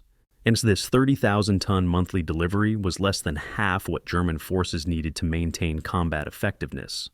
The deficit was cumulative. Each month's shortage meant starting the next month weaker. Fuel reserves were declining. Ammunition stocks were depleting. Vehicle replacement was impossible. The German army in Africa was gradually starving, and everyone from field marshal to private soldier understood the trajectory. British strategy shifted under new command. General Bernard Montgomery assumed command of 8th Army on August 12, 1942, replacing generals whose cautious tactics had allowed German forces to escape destruction. Montgomery's approach was methodical and ruthless. He refused to attack until British numerical superiority was overwhelming, 3-1 in infantry, 4-1 in tanks, 5-1 in artillery. He studied Rommel's tactics exhaustively, identifying predictable patterns. German offensives typically began with aggressive reconnaissance followed by rapid armored thrust, designed to create confusion. Montgomery positioned anti-tank guns exactly where German reconnaissance would report weak points, turning German predictability into tactical trap. He accepted that battles might last weeks rather than days, prioritizing systematic destruction over dramatic maneuvers. August 30 through 31st, Alam el Halfa, demonstrated this new approach's effectiveness. Rommel launched what he knew might be final offensive capability his forces possessed. German armor drove south around British defensive positions, exactly as Montgomery predicted. British defensive line absorbed the assault, channeling German tanks into killing zones where pre-positioned anti-tank guns waited. German attacks broke down after 12 hours of combat, not from overwhelming British counterattacks, but from accumulated attrition that German forces couldn't sustain. Rommel personally recognized the pattern shift. British weren't fighting emotionally anymore. They were fighting mathematically, calculating force ratios, accepting temporary defensive setbacks to inflict cumulative losses Germany couldn't replace. September brought Rommel's evacuation from theater for medical treatment. Chronic jaundice, circulatory problems, and exhaustion from 18 months of continuous combat required hospitalization in Germany. Command temporarily passed to General Georg Stumme, competent officer but lacking Rommel's operational instincts. British intelligence learned of Rommel's departure through intercepted communications and correctly concluded that German command effectiveness would decline during his absence. Montgomery accelerated planning for major offensive, recognizing that window existed while Desert Fox was absent to inflict defeat that German forces couldn't recover from even when Rommel returned. The situation, September 1942, summarized German strategic failure comprehensively. Rommel's forces held positions 400 miles deep into Egypt, but lacked supplies to conduct operations or retreat safely. British forces were growing stronger daily, new Sherman tanks arriving from America, fresh divisions from Britain and Empire, unlimited supplies through Suez. German forces were growing weaker daily, no tank replacements, declining fuel reserves, shrinking ammunition stocks. Luftwaffe could barely contest RAF air superiority. Italian forces were demoralized and increasingly ineffective. Every indicator suggested imminent disaster. Yet, strategic withdrawal would mean admitting campaign was lost, which Hitler's ideology couldn't accept. The last gamble had failed completely. Rommel had driven into Egypt hoping that audacity would somehow transcend logistical reality. Instead, he'd proven that tactical genius cannot overcome strategic impossibility. His forces were trapped by their own success, too far forward to be supplied adequately, too weak to continue attacking, too exposed to withdraw safely. The Desert Fox had reached the limits of ambition, and beyond those limits lay only defeat. The question was whether defeat would come quickly through catastrophic battle or slowly through grinding attrition. Montgomery was preparing to answer that question definitively.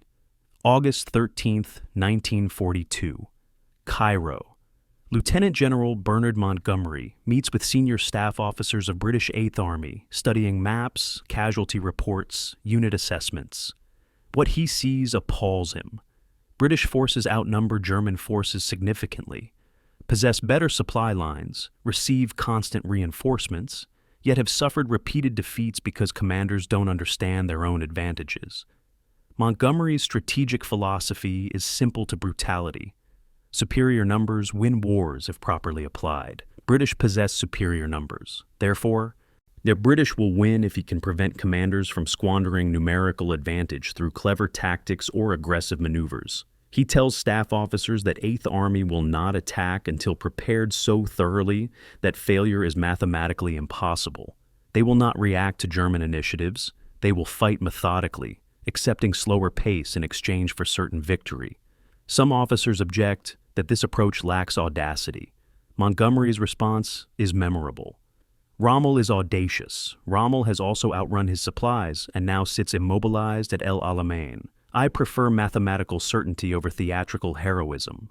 Montgomery represented everything Rommel was not. Where Rommel led from the front, personally conducting reconnaissance, Montgomery commanded from headquarters, analyzing reports and statistics. Where Rommel improvised brilliant solutions to unexpected tactical situations, Montgomery prepared detailed plans that anticipated every contingency and refused to deviate from those plans regardless of battlefield developments. Where Rommel believed in speed and shock, Montgomery believed in overwhelming firepower, systematically applied. These weren't merely different personalities. They reflected fundamentally different philosophies about modern warfare. Rommel believed that tactical excellence could overcome material disadvantages. Montgomery believed that material advantages, properly utilized, made tactical excellence irrelevant. The coming battles would determine which philosophy better suited industrial warfare's realities. Alam el-Halfa, August 30 through September 7th, became Montgomery's proof of concept. Yet he possessed detailed intelligence about Rommel's offensive plans from ultra-intercepts, British codebreakers reading German communications in real time. Montgomery knew exactly where German armor would attack, when attack would commence, and what objectives Rommel hoped to achieve. Rather than trying to prevent German attack, Montgomery prepared defenses specifically designed to absorb it. Anti-tank guns were positioned precisely where German tanks would deploy after breaking through initial defensive lines. Artillery was pre-registered on approaches German armor must use. Infantry defensive positions were arranged to channel German advances into killing zones. When German forces attacked exactly as predicted, they drove into defensive system that turned every predictable German tactical decision into trap. The battle lasted 5 days and ended in German withdrawal, not because British forces launched devastating counterattack, but because German forces exhausted their fuel and ammunition attacking defensive positions that wouldn't break. British casualties were light, fewer than 2,000 killed and wounded. German casualties were moderate, approximately 3,000 killed and wounded. But casualty exchange ratio missed the point. Germany lost tanks it couldn't replace, consumed fuel it couldn't replenish, exhausted soldiers it couldn't rest. Britain replaced all losses within 2 weeks and began preparing for major offensive. Montgomery had demonstrated that refusing to fight on Rommel's terms negated Rommel's advantages completely. German tactical brilliance achieved nothing against enemy who wouldn't accept tactical combat as primary determinant of victory. Montgomery's preparation for Second Battle of El Alamein revealed industrial warfare's true nature. Beginning in September, British forces accumulated supplies on scale that German logistics officers could barely comprehend. 900 artillery pieces, more guns than Germany possessed in entire African theater. 1,000 tanks, 3 times German operational strength. 150,000 infantry, twice German strength, even counting increasingly unreliable Italian forces. 2,000 aircraft, 5 times Luftwaffe presence in theater. 15,000 vehicles, enough to move entire armies simultaneously if needed. 900,000 artillery shells, enough for sustained bombardment that would pulverize German defensive positions through sheer weight of explosives. Montgomery wasn't planning battle. He was planning systematic destruction. British intelligence advantages were comprehensive. Ultra-intercepts provided Montgomery complete picture of German supply shortages, unit strengths, command changes, and even Rommel's absence from theater. RAF photo reconnaissance showed exact positions of German fortifications, minefields, and artillery. Interrogation of prisoners confirmed that German morale was declining as soldiers recognized their strategic situation was hopeless. Montgomery used this intelligence to craft battle plan that eliminated uncertainty. He knew German forces lacked fuel for mobile defense. He knew German artillery had insufficient ammunition for sustained counter-battery fire. He knew German reserves couldn't reinforce defensive positions quickly because fuel shortages limited vehicle movement. Therefore, British attack would begin with overwhelming artillery bombardment, followed by systematic infantry assault to create breaches in German lines, followed by armor exploitation when defenses were thoroughly shattered, sequential operations that German forces lacked resources to prevent. Sherman tanks arriving from America in autumn 1942 shifted technological balance decisively. The M4 Sherman mounted 75mm gun that could penetrate German armor at combat ranges. Sherman armor thickness protected crews against German 50mm guns. Most importantly, and Sherman mechanical reliability was superior to British-built tanks that had plagued 8th Army with constant breakdowns. American tanks came with complete supply chains, spare parts, maintenance equipment, trained mechanics. German Panzer IIIs and IVs remained excellent vehicles in European conditions, but after 18 months of desert operations, German tanks were worn beyond effective combat capability. Many German tanks had engines operating hundreds of hours beyond recommended replacement intervals. transmissions that failed during combat maneuvers, gun sights that couldn't be calibrated properly because precision instruments had been damaged by sand and vibration. October 23rd began Second Battle of El Alamein with artillery preparation that resembled industrial massacre more than military engagement. 900 guns firing simultaneously for 20 minutes, approximately 900,000 shells in the opening bombardment alone. German forward positions simply ceased to exist. Soldiers in bunkers died from concussion, buried alive, or incinerated. German communication lines were severed. German commanders lost contact with forward units. When British infantry advanced behind this bombardment, they found German defensive positions largely destroyed. Survivors too shell-shocked to offer effective resistance. This wasn't warfare in sense that Rommel understood warfare. No maneuver, no tactical creativity, no brilliant improvisation. Just overwhelming firepower, systematically destroying everything in designated kill zones. General Georg Stumme, temporarily commanding in Rommel's absence, suffered heart attack October 24th while conducting reconnaissance near front lines. His staff found his body later the day beside his staff car. Command devolved to General Ritter von Thoma, experienced officer but not equipped with Rommel's operational instincts. British offensive continued methodically, breaking through German defensive lines in 3 sectors, establishing penetrations that German reserves lacked fuel to counterattack effectively. Hitler ordered Rommel return from medical leave in Germany. Rommel flew back to Africa November 1st, examined the situation, and recognized immediately that defensive position was collapsing. British had achieved exactly what Montgomery planned: systematic destruction through overwhelming material advantage. Montgomery's approach offended traditional military aesthetics. There was nothing elegant about overwhelming enemy through sheer weight of shells and vehicles.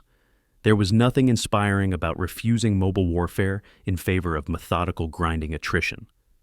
German officers later wrote that Montgomery fought like an accountant, not a warrior. But accountants win wars by calculating resource expenditure rates and recognizing that side which depletes enemy resources faster achieves victory regardless of individual battle outcomes. Rommel's tactical brilliance had won battles while losing the strategic campaign. Montgomery's methodical approach would win the campaign precisely because it didn't depend on brilliance or creativity, only on arithmetic that favored Britain overwhelmingly. November 4th marked operational climax when British armor finally achieved breakthrough that German forces couldn't contain. Montgomery had predicted this moment would arrive when German defensive ammunition was exhausted and fuel reserves prevented effective counterattacks. His prediction was precisely correct. German tanks attempted to reposition to block British advances, but ran out of fuel mid-maneuver. German artillery attempted counter-battery fire, but ran out of shells after desultory bombardment. German infantry defended their positions courageously, but were simply overwhelmed by British forces that attacked with 3-to-1 numerical advantage backed by unlimited artillery support. Rommel recognized that defensive battle was lost and ordered general withdrawal westward. The Desert Fox's greatest campaign was ending in retreat that would continue without pause for 1,200 miles. October the 24th, 1942. 21:30 hours. El Alamein defensive line. Gefreiter Paul Lindemann huddles in his foxhole as the earth convulsively heaves from British artillery bombardment. He's experienced artillery before. Every soldier in the desert has, but never like this. The ground shakes continuously. Shells land so densely that individual explosions merge into sustained roar that makes thinking impossible. His hearing is already damaged. Blood trickles from his nose where concussion has ruptured small vessels. The bombardment has lasted 20 minutes and shows no sign of ending. Lindemann tries to remember his training about surviving artillery, but the only instruction that seems relevant is pray. After 30 minutes, silence falls so suddenly it feels like physical presence. His sergeant, screaming to be heard over residual ringing in everyone's ears, orders everyone to defensive positions. British infantry will be advancing. Lindemann climbs from his foxhole and discovers the landscape is transformed into alien moonscape. Nothing recognizable remains, just craters overlapping craters, shattered equipment, body parts, and smoke. The opening bombardment of 2nd El Alamein announced that industrial warfare had evolved beyond anything Rommel's tactical genius could counter. 900,000 shells in the first 24 hours, more explosives than Germany had fired during an entire month of combat in North Africa. As German forward positions effectively ceased to exist as organized defensive line, communication trenches collapsed, burying soldiers alive. Bunkers built to withstand direct hits failed when multiple direct hits struck within minutes. German artillery attempting counter-battery fire was systematically destroyed by British guns, firing with coordinates provided by aerial reconnaissance and sound-ranging equipment.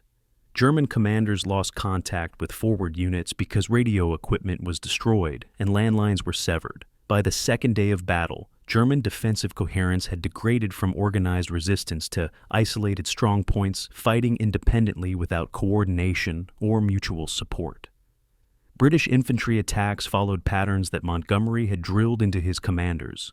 No heroic charges, no improvised tactics, or just methodical advance behind creeping barrage, artillery fire that moved forward at predetermined pace, while infantry followed immediately behind. German defenders who survived the preliminary bombardment found themselves under sustained artillery fire that prevented effective defensive organization. Machine gun nests that tried to engage advancing British infantry were destroyed by artillery before they could inflict significant casualties. German officers attempting to coordinate counterattacks were killed by artillery that seemed to predict their positions. This wasn't battle, in sense that professional soldiers understood battle. It was industrial process applied to human destruction, systematic and relentless. October the 25th through 27th became nightmare period for German defenders. General Georg Stumme's death from heart attack during reconnaissance left command temporarily unclear. General Ritter von Thoma assumed command but lacked Rommel's authority to make strategic decisions. Requests to Berlin for permission to conduct tactical withdrawals received orders to hold every meter of ground. These orders were militarily insane. German forces lacked ammunition and fuel to conduct effective defense, yet were forbidden to withdraw to positions that might be defensible.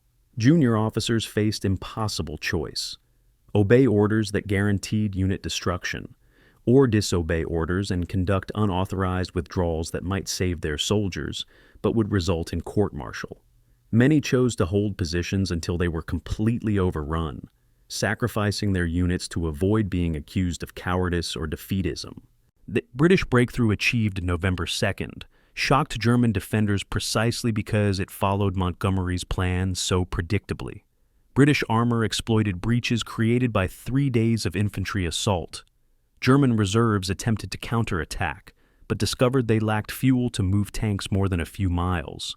Some German units reported their tanks ran out of fuel mid-battle, leaving crews to abandon vehicles and withdraw on foot. German anti-tank guns fired until ammunition was exhausted, then were abandoned because there was no fuel to tow them during withdrawal. German artillery provided covering fire until every shell was expended, then was destroyed in place because vehicles needed to tow guns had no fuel. The German army wasn't defeated in traditional sense. It was eviscerated by logistics failure while trying to fight battles its supply system couldn't support. Rommel's return, November 1st, couldn't alter strategic reality. He flew from Germany, examined the situation, recognized that defensive position was collapsing, and requested permission from Hitler to conduct general withdrawal. Hitler's response was predictable and catastrophic: stand fast, accept no withdrawal, hold every position to the last man. This order would have guaranteed destruction of German forces remaining in Africa. Rommel made decision that would define his relationship with Hitler for remainder of war. He disobeyed. November 4th, he ordered general withdrawal despite Hitler's explicit orders to the contrary.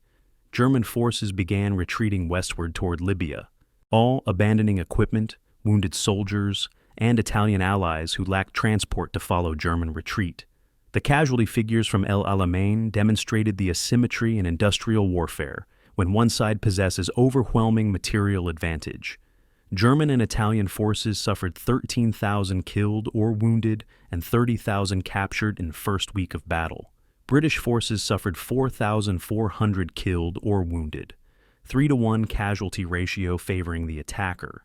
Unprecedented ratio suggesting not just British tactical success, but German complete inability to conduct effective defense. German tank losses exceeded 200 vehicles, more tanks than Germany could ship to Africa in 6 months under current interdiction rates. British tank losses were similar numerically, but were replaced within weeks by American-built Shermans arriving in continuous stream through Suez. The retreat began chaotically, but Rommel quickly imposed order. Motorized units withdrew first, covering maximum distance while fuel lasted. Italian infantry, lacking motor transport, were largely abandoned. Their retreat would be on foot, pursued by British forces moving in vehicles. German rearguards established defensive positions at key terrain features, delayed British pursuit for hours or days, then withdrew before being surrounded. This was fighting withdrawal conducted with professional competence, but it was still retreat. Every mile westward represented admission that offensive phase of campaign had failed. Every defensive position abandoned was position that would have to be recaptured if Germany ever attempted offensive operations again. Recapture that everyone recognized was logistically impossible. Sollum and Halfaya Pass became monuments to futility. German and Italian forces defending these border positions between Egypt and Libya had been ordered to hold them when Rommel advanced into Egypt in June. Now, November 1942, British forces surrounded these positions and demanded surrender. German commanders radioed Rommel for instructions. His response was agonizing: hold as long as possible to delay British pursuit, then surrender when ammunition is exhausted. 5,000 troops sacrificed to buy 48 hours. The soldiers who received these orders understood perfectly that they were being ordered to become prisoners so that main German forces might escape. Some units surrendered immediately. Others fought until completely out of ammunition, then surrendered. The garrison commanders who chose to fight until the end later stated they did so not from hope of victory, but from professional pride in executing impossible orders. November 8th brought additional catastrophe from unexpected direction. Allied forces launched Operation Torch, amphibious landings in Morocco and Algeria that placed American and British forces in Rommel's rear. Now, German forces in North Africa faced British 8th Army advancing from the east and potentially American forces advancing from the west. The trap was closing. Although Rommel's army was caught between two converging forces with no hope of reinforcement adequate to face both threats. Strategic situation had transformed from difficult to impossible in 24 hours. The retreat that began as tactical necessity became existential flight toward Tunisia, last territory in Africa, where German forces might establish defensive positions before being crushed between two Allied armies. By mid-November, the pattern was established. German forces withdrew westward. British forces pursued, but couldn't close distance because their own supply lines were now extended across territory they'd just recaptured. Rommel's forces, depleted and exhausted, remained cohesive enough to prevent British forces from achieving complete encirclement. Both sides understood the trajectory. As Germany was losing North Africa kilometer by kilometer, Britain was winning, but couldn't achieve knockout blow that would end campaign immediately. The pursuit would continue until German forces reached Tunisia, or were destroyed trying. The Desert Fox had learned the limits of genius against arithmetic. He could execute brilliant tactical withdrawals, but he couldn't alter the fundamental fact that he was conducting retreat from campaign that could never be won. November 6th, 1942. Approaching Sollum, Feldwebel Ernst Volker watches his column of vehicles stretch across the desert behind him. Trucks, half-tracks, staff cars, ambulances, artillery pieces being towed, all moving westward in loose formation, designed to spread out against British air attacks. This is what remains of the Afrika Korps that captured Tobruk 5 months ago. Volker has been retreating for 3 days, and based on Rommel's orders, the retreat will continue for weeks more. Already his unit has abandoned 2 trucks that broke down. No spare parts, no mechanics to repair them, no fuel to tow them. Crews destroyed what they couldn't carry and joined other vehicles. The column is gradually shrinking as vehicles fail faster than they can be repaired. Volker does the mathematics. 1,200 miles to Tunisia. Current fuel supplies might last 600 miles if carefully rationed. That means abandoning half their vehicles somewhere in Libya. Which half? Who decides which soldiers ride and which walk? These are not military questions. They're triage calculations where wrong answers mean men die in the desert. The retreat from El Alamein to Tunisia became one of military history's longest fighting withdrawals, 1,200 miles across empty desert, while pursued by numerically superior enemy who possessed better supplies and shorter supply lines. Rommel's genius for mobile warfare now focused entirely on preservation rather than destruction. His objective was no longer defeating British forces, but maintaining enough cohesion in his own army to establish defensive lines in Tunisia, where German forces might hold until strategic situation changed. This was warfare's saddest form. Brilliant general, applying tactical excellence toward goals everyone knew were futile, but which professional duty demanded pursuing anyway. The first 200 miles demonstrated pattern that would define entire retreat. German rearguard forces established defensive positions at topographic bottlenecks, Sollum, Halfaya Pass, Bardia, where British pursuit forces could be delayed by relatively small German units. These rearguards held for hours or days depending on supplies and British pressure, inflicted casualties disproportionate to their own strength through excellent defensive tactics, then withdrew before being surrounded. The sacrifice was calculated. 500 troops holding a pass for 24 hours allowed main German forces to retreat 50 miles unmolested. Multiply this across dozens of defensive stands, and Rommel preserved his army through systematic sacrifice of units that bought time with their own destruction. British pursuit was methodical rather than aggressive, in reflecting Montgomery's philosophy that careful advance was preferable to risky exploitation. Critics later argued that Montgomery missed opportunities to cut off and destroy retreating German forces through aggressive flanking movements. Montgomery's response was characteristically pragmatic. British forces that overextended themselves risked becoming isolated and destroyed if Rommel counterattacked. Better to accept slower pursuit that guaranteed eventual victory than risk tactical defeat, trying to accelerate what was already strategically certain. This caution allowed Rommel's forces to escape complete destruction, but couldn't prevent their gradual attrition. November the 13th marked both symbolic and strategic loss. Benghazi, captured twice by German forces during campaign, was evacuated without fight. Rommel's forces destroyed port facilities before withdrawing, cranes toppled, fuel storage tanks set ablaze, ship moorings demolished. The message was unmistakable. Germany was abandoning North Africa, no longer even pretending this territory could be held. British forces entering Benghazi found destroyed infrastructure but faced no resistance. The contrast with Benghazi's previous captures, dramatic battles, aggressive maneuvers, tactical brilliance, made current retreat's desperation more evident. This wasn't war anymore. This was flight with occasional rearguard actions. The logistics of retreat consumed German forces faster than British pursuit did. Fuel shortages meant trucks carrying wounded had priority over trucks carrying equipment. Artillery pieces were destroyed when vehicles towing them broke down. No time to repair. No fuel to continue towing, just stop. Remove breech blocks to render guns inoperable and move on. Tank crews drove until fuel ran out, then evacuated and joined infantry columns. Some tanks were set ablaze to prevent British capture. Others were simply abandoned where they stopped. Silent monuments to logistics failure. The German army was consuming itself to preserve corps that might reach Tunisia. Italian forces suffered disproportionately. Italian infantry divisions lacked the motor transport that German units possessed.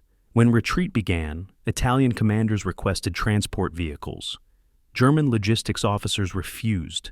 Barely enough vehicles to evacuate German forces. None could be spared for allies. Italian infantry divisions were effectively ordered to walk 1,200 miles while pursued by motorized British forces. Unsurprisingly, few Italian units completed this journey. Italian commanders faced impossible choice.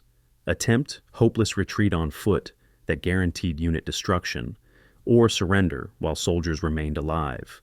Tens of thousands of Italian soldiers surrendered during November and December, not because they were defeated in battle, but because their German allies abandoned them during retreat. Marmarica, November 23rd, demonstrated that even retreating German forces could inflict punishment on pursuers. Rommel positioned forces for temporary counterattack, designed to bloody British vanguard and delay pursuit. German armor, carefully husbanded fuel, and concentrated anti-tank guns created killing zone that British armor drove into with insufficient reconnaissance. In 6 hours of combat, then British forces suffered 4,000 casualties before withdrawing to reorganize. German forces withdrew immediately afterward. The point wasn't holding ground, but demonstrating that retreat didn't mean helplessness. British commanders learned that pursuing German forces required caution, which slowed pursuit rate exactly as Rommel intended. December brought hunger as additional crisis beyond fuel shortages. German supply lines from Tripoli now stretched 800 miles, distance that consumed enormous fuel just for logistics convoys, fuel that might otherwise sustain combat operations. Food supplies were prioritized over ammunition. Daily rations for German soldiers dropped from 3,000 calories to 800 calories, starvation level that caused dramatic decline in physical capability. Soldiers weakened by hunger couldn't march long distances, couldn't dig defensive positions quickly, couldn't maintain alertness during night watches. Medical officers reported malnutrition-related illnesses increasing rapidly. Yet, food couldn't be increased because ships carrying supplies from Italy were being sunk faster than they could be replaced. Mursa Brega, December 10th through 13th, marked last delaying action in Libya. German forces established defensive positions and held for 3 days against British assault. The fighting was fierce and accomplished nothing strategically except buying 72 hours.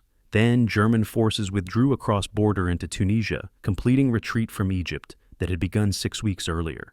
Total distance traveled, 1,100 miles. And total casualties during retreat, 15,000 German troops killed, wounded, or captured. Total British casualties inflicted during retreat, approximately 10,000. German forces had conducted fighting withdrawal more skillfully than most armies manage retreat, yet they'd still lost territory, equipment, and men without altering strategic trajectory. Tunisia promised defensive positions where German forces might establish lines and hold until reinforcements arrived. This promise was partially fantasy. Germany lacked resources to send adequate reinforcements, and even if reinforcements arrived, they couldn't overcome fundamental supply disadvantages that had doomed campaign from beginning. But soldiers cling to hope because hopelessness makes military discipline impossible. German forces entering Tunisia convinced themselves that defensive positions in Tunisian mountains would prove more easily defensible than Libyan desert's open terrain. They were correct that mountains favored defense. They were wrong that defense could succeed when defenders slowly starved for lack of supplies that couldn't be shipped through Mediterranean without most being sunk. December the 24th, 1942. Tunisia. Rommel established headquarters and conducted inventory of forces under his command. 15,000 combat-effective troops remained from 100,000 who'd held El Alamein, 40 operational tanks from 300 operational in June, 150 artillery pieces from 400.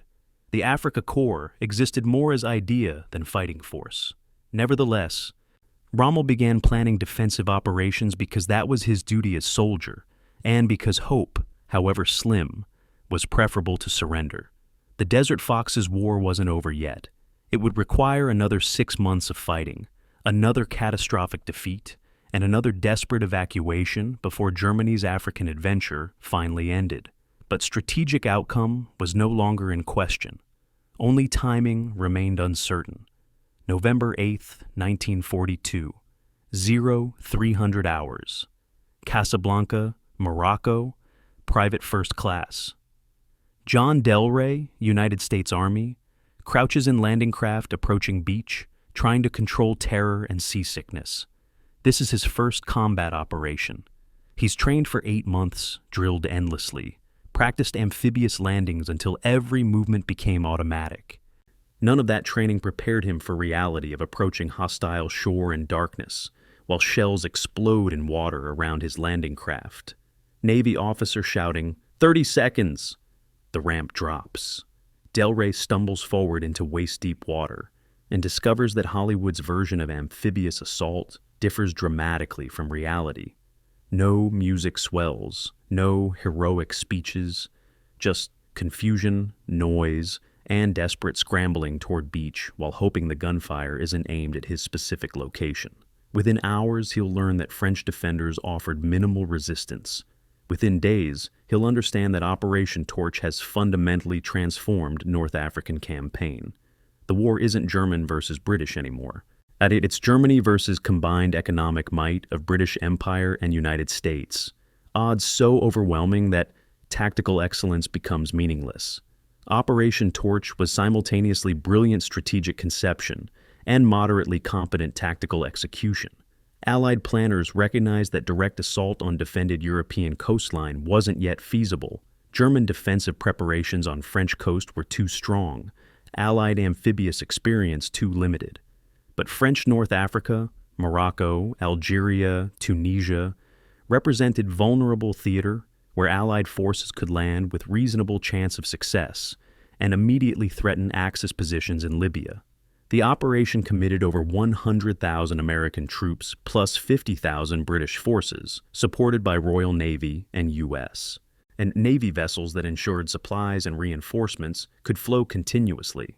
This was military logistics at industrial scale, literally shipping entire armies across Atlantic Ocean, timing arrivals for simultaneous assaults across 1,000 miles of coastline. French forces defending Morocco and Algeria created brief confusion. Vichy French government maintained nominal independence but collaborated with German occupation in mainland France. French military in North Africa remained loyal to Vichy government, which ordered them to resist Allied landings. The result was 3 days of half-hearted combat, where French forces fired on American troops often enough to inflict 2,000 casualties, but not seriously enough to prevent landings. Thus, French commanders negotiated ceasefires with Americans, while secretly relieved they could justify ending resistance without appearing to betray Vichy. Some French units defected immediately to Allied side. Others surrendered after token resistance. By November 11th, French forces in North Africa had officially switched sides, transforming from neutral party to Allied contributors. Hitler's response revealed strategic panic. Within 48 hours of torch landings, German forces occupied Vichy France, ending even pretense of French independence. German paratroopers and infantry flew to Tunisia, seizing ports and airfields around Bizerte and Tunis. OKW ordered immediate reinforcement of Tunisia with fresh divisions, 5th Panzer Army under General Jürgen von Arnim, eventually totaling 50,000 troops. And these were not troops Germany could afford to commit to North Africa. With Stalingrad crisis developing and Russia consuming every available reserve, sending reinforcements to Africa was strategically absurd. But political considerations overruled military logic.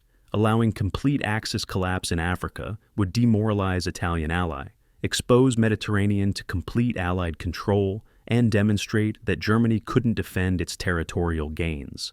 Hitler chose to reinforce failure rather than accept reality. Rommel's assessment of strategic situation was brutally honest in his correspondence to Berlin. American forces entering theater meant Germany now faced enemies from 3 directions: British 8th Army from east, American forces from west, potentially Allied amphibious landings along Tunisian coast from north. Total Allied strength in theater would soon exceed 400,000 troops with unlimited supply capacity.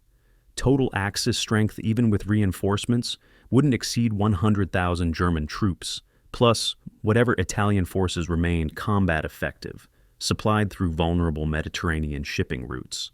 The mathematics was simple. Continued resistance in Africa would consume troops and equipment that couldn't be replaced. Strategic question wasn't if Axis forces would be defeated, but when and at what cost.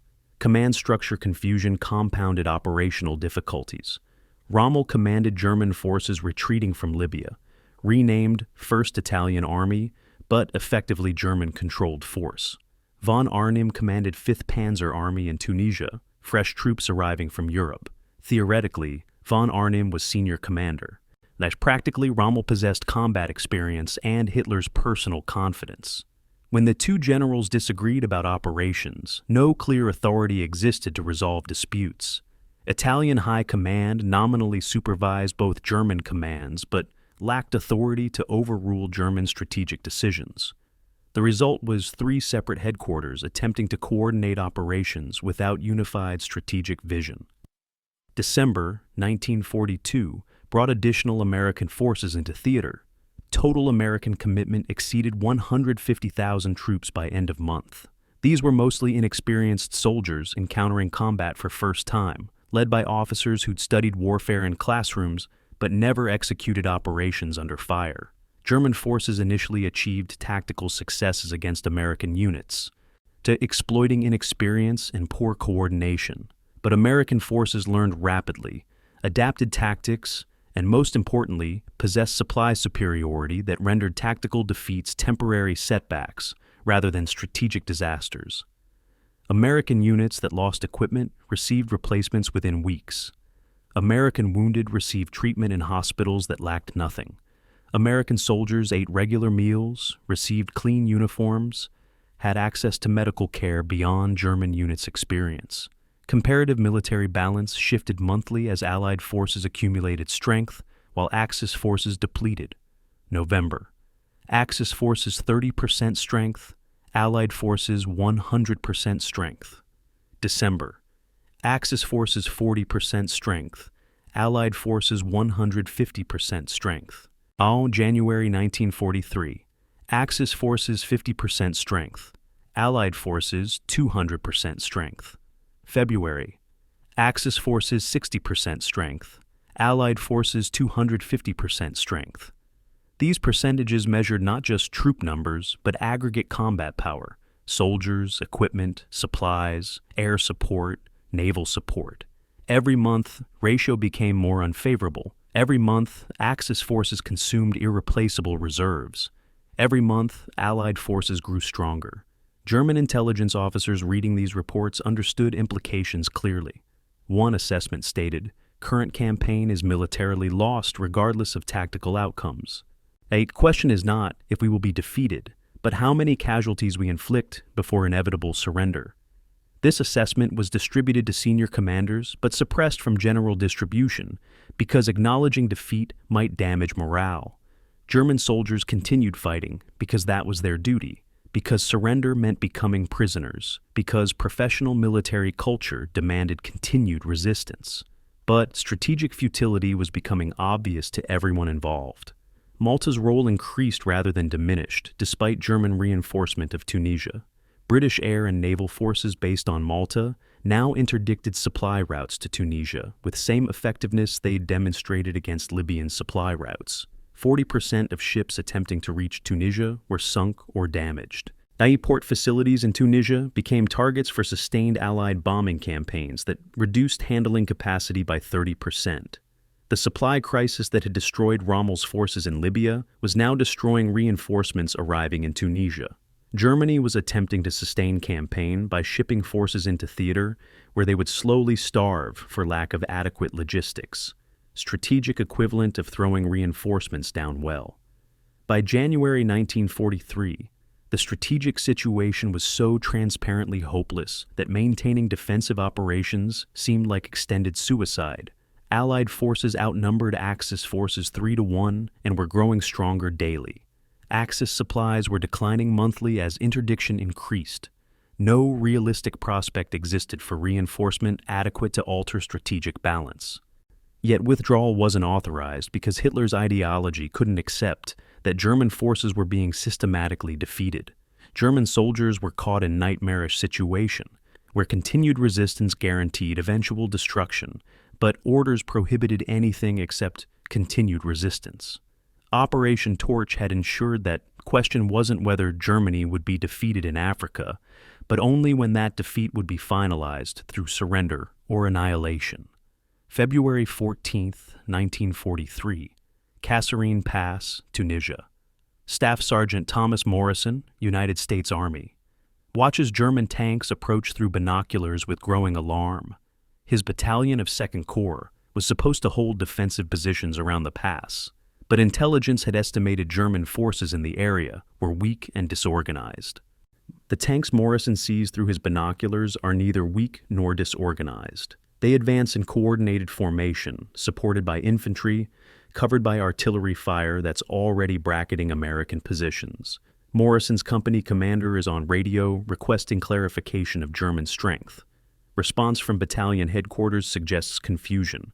Reports conflict about whether this is reconnaissance in force or major attack. Within 2 hours, Morrison's position will be overrun. His company will suffer 40% casualties, and American forces will begin withdrawal that will continue for 3 days. Rommel has launched his last offensive in Africa, and American forces are discovering that German tactical excellence remains formidable even in campaign Germany cannot win. As Kasserine Pass, offensive represented Rommel's final attempt to achieve tactical victory that might provide strategic breathing space. His forces were trapped between British 8th Army advancing from east and American forces advancing from west.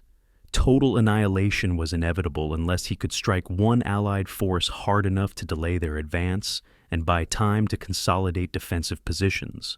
Rommel chose to attack American forces because intelligence indicated they were inexperienced, poorly coordinated, and vulnerable. He was largely correct in this assessment, but he underestimated how quickly American forces would adapt and overestimated how much strategic benefit tactical victory could provide. The German forces attacking through Kasserine Pass initially numbered approximately 50 tanks, supported by 5,000 infantry. Modest force by standards of earlier North African battles, but representing nearly everything Rommel could concentrate for offensive operations. American forces defending the pass numbered roughly 30,000 troops, but were dispersed across wide front with poor communication between units. General Lloyd Fredendall, commanding American Second Corps, had positioned his headquarters 50 miles behind front lines in underground bunker, decision that ensured he couldn't observe battlefield directly and couldn't respond quickly to developing situations. This command failure would prove catastrophic during battle's opening phase. Its February 14th and 15th demonstrated the gap between German combat experience and American inexperience. German armor exploited gaps in American defensive lines with tactical sophistication that American commanders couldn't counter effectively. American anti-tank guns, positioned according to terrain analysis rather than combat experience, found themselves outflanked by German tanks that approached from unexpected directions. American infantry units, trained for deliberate defensive operations, panicked when subjected to combined arms assault that coordinated tanks, artillery, and infantry in ways their training hadn't prepared them for. American casualties climbed rapidly, 3,000 killed, wounded, or captured in first 48 hours, while German casualties remained relatively light. But American response revealed advantages that German tactical excellence couldn't overcome. British reinforcements arrived from east within 24 hours, experienced units that had fought Rommel before and understood German tactics. American artillery, concentrated in numbers exceeding anything German forces could deploy, began systematic bombardment that forced German armor to disperse and reduced offensive momentum. American air power, vastly superior to depleted Luftwaffe presence in theater, attacked German supply columns and communications nodes, degrading German coordination. Most importantly, American logistics delivered ammunition and supplies to frontline units faster than German forces could consume them, turning what might have been temporary setback into sustainable defense. The February 16th through 18th marked the turning point. German offensive momentum stalled as American and British forces established coordinated defensive lines. German tanks, running low on fuel, couldn't exploit initial penetrations. German infantry, exhausted from 3 days of continuous combat, couldn't sustain aggressive assault. American forces, recovering from initial shock, counterattacked with artillery concentrations that inflicted heavy German casualties. The casualty exchange ratio shifted from 2-to-1 German advantage to parity to British advantage as experienced British units joined American defensive efforts. British intelligence played a crucial role through ultra-intercepts. Montgomery knew Rommel's offensive plans before they were executed, understood German supply limitations, and positioned reinforcements exactly where needed to block German exploitation. When Rommel attempted to expand offensive toward Thala, British forces were already positioned to intercept. This intelligence advantage transformed what might have been extended German success into brief tactical achievement that couldn't be sustained. Rommel recognized pattern immediately. Every German tactical innovation was countered because British knew German plans in advance. He couldn't achieve surprise, couldn't exploit confusion, couldn't maneuver faster than British could respond. Rommel ordered withdrawal February 19th, recognizing that continued offensive would consume irreplaceable forces without achieving strategic objectives. German forces retreated to defensive positions around Gafsa, having inflicted 7,000 Allied casualties at cost to perhaps 1,200 German casualties. Tactically, this represented German victory, significant enemy losses for modest German investment. Strategically, the offensive had achieved nothing. American forces replaced all losses within 2 weeks. Allied offensive operations delayed by 3 weeks, not the months Rommel needed to consolidate defenses. The offensive demonstrated that German tactical excellence remained formidable, but couldn't compensate for overwhelming Allied material superiority. American forces learned crucial lessons from Kasserine Pass. General Dwight Eisenhower relieved Fredendall of command, replacing him with General George Patton, aggressive commander who understood mobile warfare and established headquarters near front lines. Then American units revised tactical procedures based on combat experience, improving coordination between infantry, armor, and artillery. American intelligence improved integration with British sources, ensuring better understanding of German capabilities.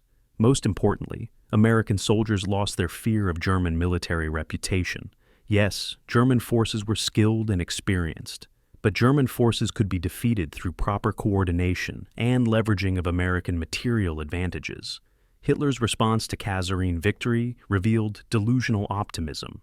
He interpreted tactical success as vindication of decision to reinforce Tunisia, proof that German forces could still achieve victories in Africa.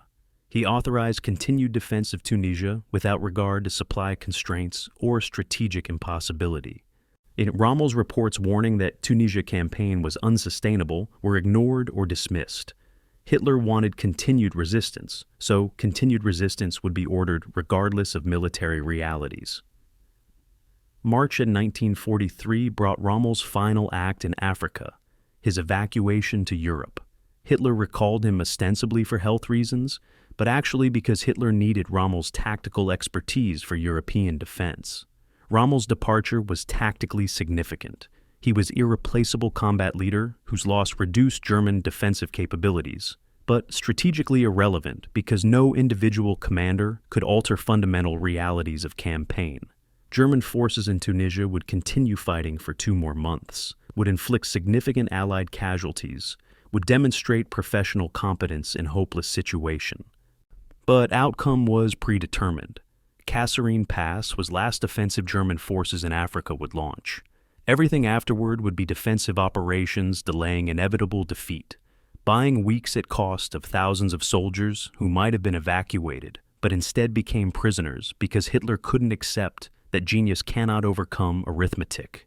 March 9th, 1943. Tripoli Airfield.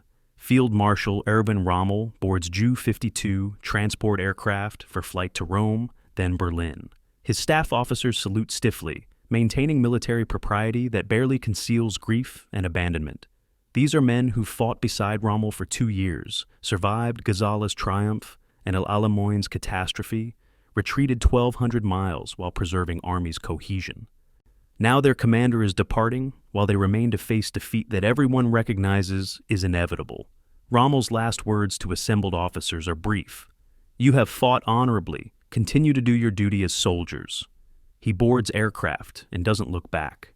Some officers later remember feeling relief. At least Rommel will survive, won't become prisoner when Tunisia finally falls. Others remember anger. Their commander is escaping consequences of campaign he helped direct, leaving them to face capture while he returns to Germany as hero. Both reactions are valid, both amidst larger tragedy. Rommel's evacuation represents moment when Germany's leadership acknowledges African campaign is lost, but refuses to withdraw forces that might be saved, condemning tens of thousands of soldiers to destruction or capture for no strategic purpose. Hitler's decision to recall Rommel was tactically logical, but strategically cynical. Rommel's health was genuinely declining. Chronic jaundice, circulatory problems, exhaustion from 24 months of continuous combat operations. Medical officers assessed that continued frontline command would likely kill him within months. From Hitler's perspective, Rommel's value as experienced combat leader and propaganda symbol exceeded his value commanding doomed forces in Tunisia. Germany needed Rommel's expertise for European defense against anticipated Allied invasion. Better to preserve valuable asset than allow his death or capture in strategically irrelevant theater. This calculation was coldly rational from strategic standpoint, but morally abhorrent from perspective of soldiers being abandoned.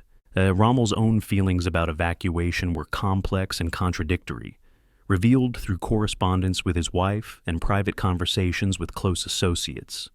He understood that Tunisia campaign was militarily lost, that no tactical excellence could overcome Allied material superiority and German supply crisis.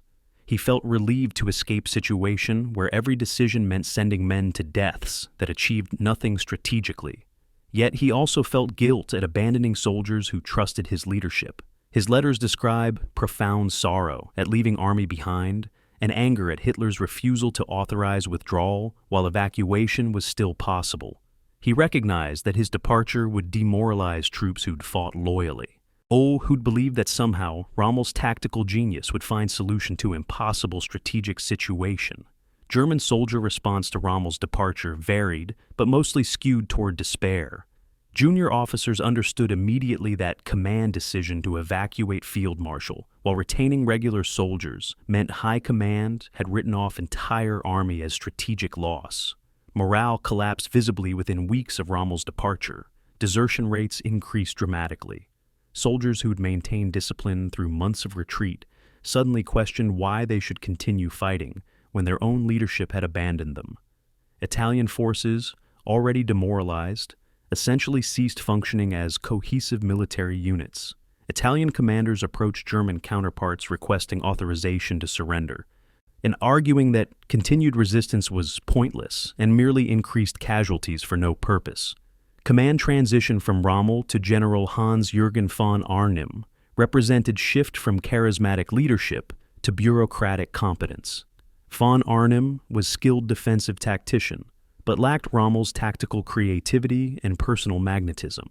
Soldiers respected von Arnim's professionalism, but didn't worship him as they'd worshipped Rommel. This psychological shift affected combat effectiveness in ways casualty statistics couldn't measure. German units continued fighting competently because professional military culture demanded it, but without belief that continued resistance might somehow achieve victory.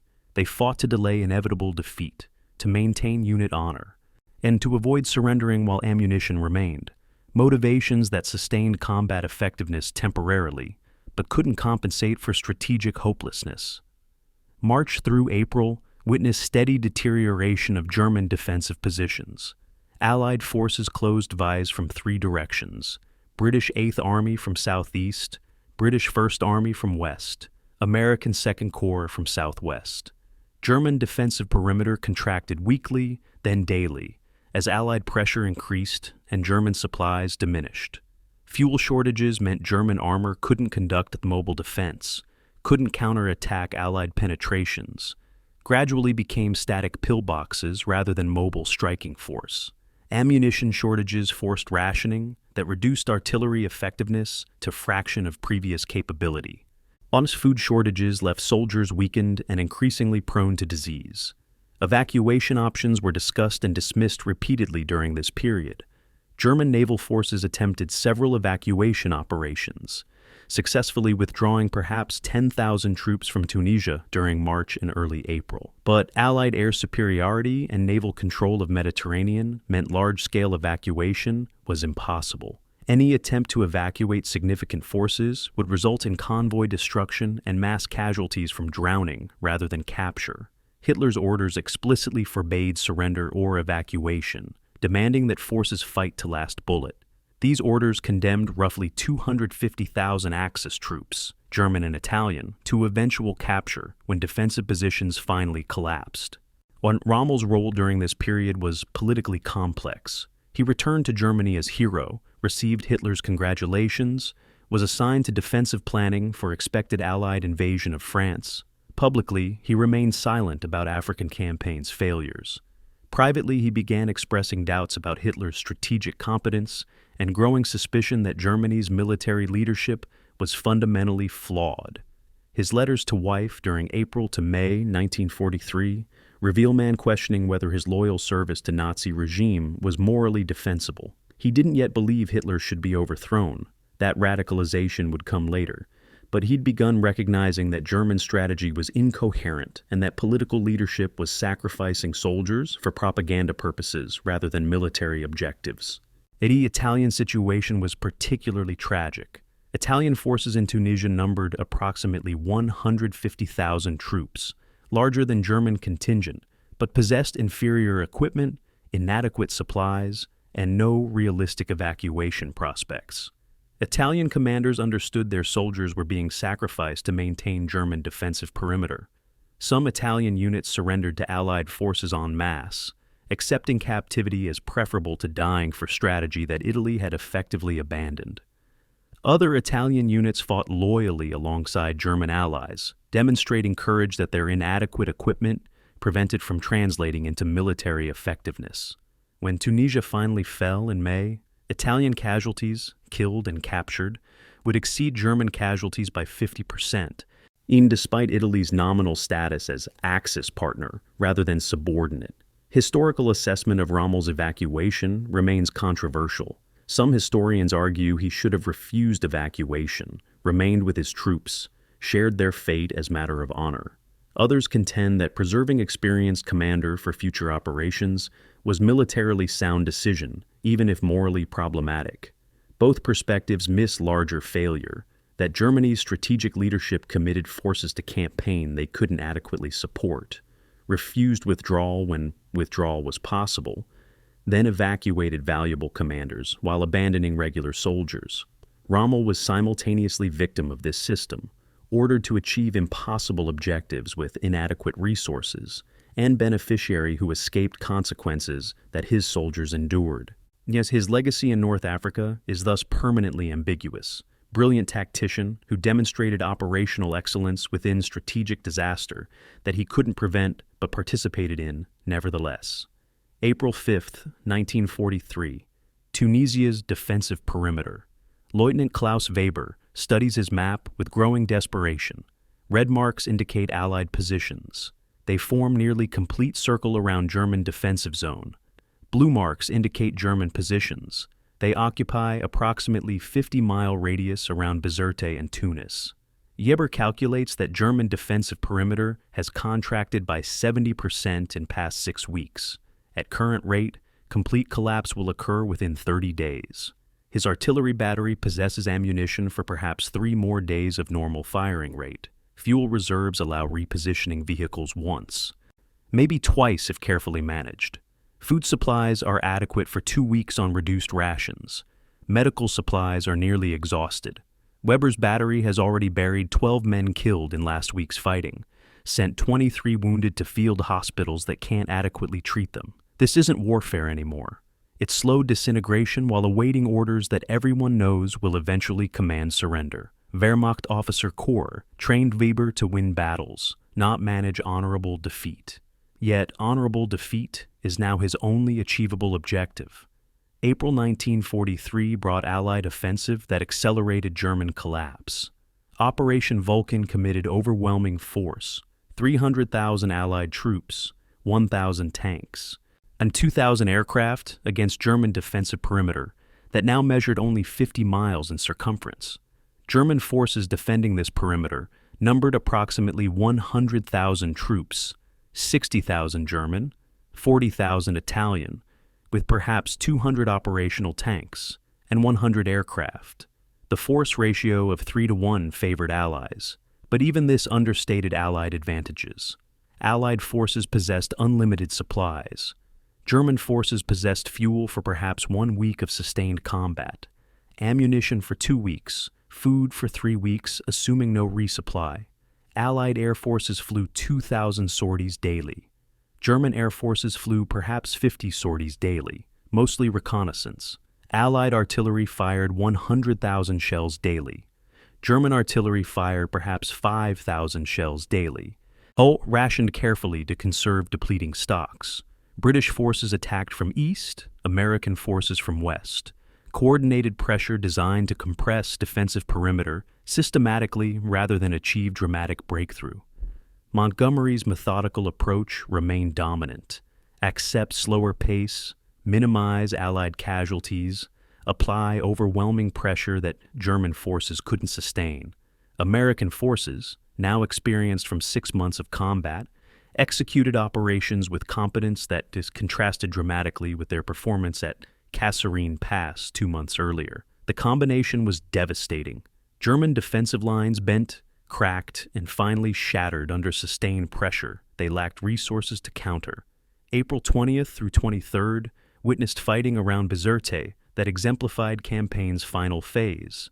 As British forces assaulted German positions with artillery bombardment followed by infantry assault supported by armor. Textbook combined arms operation that German defenders couldn't repel because they lacked ammunition for sustained defensive fire. German rearguards fought effectively, inflicting Allied casualties disproportionate to their numbers, but effectiveness couldn't alter outcome. British forces entered Bizerte April 23rd, after 72 hours of combat that cost 1,000 British casualties and 3,000 German casualties. 3-to-1 loss ratio that would have represented German tactical victory earlier in campaign, but now merely delayed inevitable by 72 hours. Tunis fell May 7th after similar pattern of sustained assault, overwhelming depleted defenses. American and British forces entered city from multiple directions, encountering scattered resistance from German units that had exhausted ammunition, fighting delaying actions. Italian forces largely surrendered without significant resistance. They understood campaign was lost, saw no purpose in dying for German strategic goals. The fall of Tunisia's 2 major ports meant German forces could no longer receive supplies, even if shipping routes were secure. Everything that followed would be mopping up operations, capturing German units that lacked fuel to retreat or ammunition to defend effectively. General von Arnim surrendered May 12th after receiving authorization from Berlin. Hitler's orders had forbidden surrender until last possible moment, demanding that German forces inflict maximum Allied casualties before inevitable defeat. If von Arnim's surrender arguably violated these orders, German forces still possessed small amounts of ammunition. Some units remained organized, but continued resistance would have achieved nothing except additional German deaths. Von Arnim chose to preserve surviving soldiers' lives rather than sacrifice them for propaganda purposes. This decision was militarily rational but politically dangerous. He would spend remainder of war as prisoner, always conscious that he'd surrendered army against explicit orders from Supreme Commander. Final casualty figures for Tunisia campaign were staggering. 40,000 Axis troops killed or wounded during final month of operations. 250,000 Axis troops captured when defensive perimeter collapsed. 100,000 German, 150,000 Italian. These prisoners represented nearly entire German and Italian commitment to North Africa. Troops who might have reinforced European defenses if evacuation had been authorized months earlier. Allied casualties during final Tunisia campaign totaled approximately 15,000 killed or wounded. 4-to-1 casualty ratio favoring Allies, demonstrating how completely material superiority had overwhelmed tactical skill. Equipment losses were equally catastrophic. 300 Axis tanks destroyed or captured. 500 Axis aircraft destroyed or captured. Thousands of vehicles, artillery pieces, small arms. This equipment represented 2 years of production allocated to Africa campaign. They're resources that would never be replaced because German industrial capacity was stretched beyond limits, supporting Russian front and defending Europe against growing Allied bomber offensive. Strategic cost of Tunisia campaign extended far beyond troops and equipment lost. It included opportunity cost of resources committed to unwinnable campaign rather than allocated to defense of territories Germany might actually hold. German High Command response to Tunisia disaster revealed how completely political ideology had displaced military rationality. Instead of acknowledging that strategic errors had produced inevitable defeat, official communications blamed individual commanders for insufficient aggression, blamed Italian allies for inadequate support, blamed circumstances for unfortunate outcome. Hitler's May 13th speech to Nazi Party leaders didn't mention strategic failures that had made Tunisia campaign unwinnable from inception. Instead, he praised German soldiers' courage, blamed material disadvantages for defeat, and promised that future operations would demonstrate German military superiority. This refusal to learn from defeat guaranteed that similar strategic disasters would be repeated, committing forces to unwinnable campaigns, refusing withdrawal when withdrawal was possible, sacrificing armies for propaganda purposes rather than military objectives. Allied lessons from Tunisia were more substantive. American forces had gained 6 months of combat experience that transformed them from inexperienced army into competent fighting force. British forces had refined combined arms tactics that integrated infantry, armor, artillery, and air power more effectively than any other army at that stage of war. Most importantly, Allied commanders had demonstrated that methodical operations backed by overwhelming material superiority could defeat even excellent enemy forces.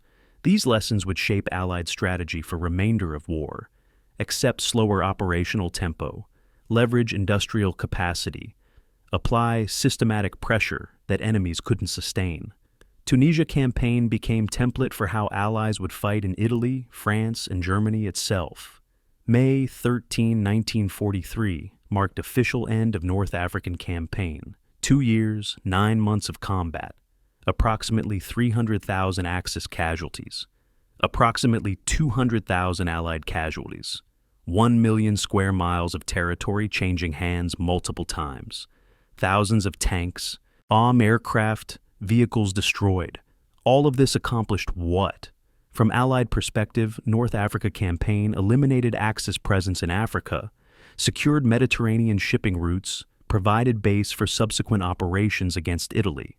From Axis perspective, North Africa campaign consumed irreplaceable resources defending strategically marginal territory, depleted forces needed elsewhere, demonstrated that Germany couldn't sustain multi-front war against enemies with superior industrial capacity.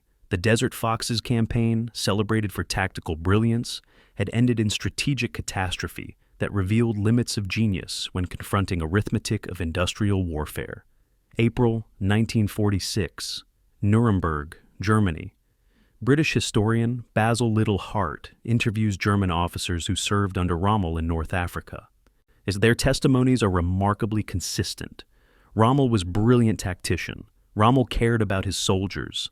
Rommel fought cleanly, didn't participate in war crimes that stained other Wehrmacht commanders' reputations.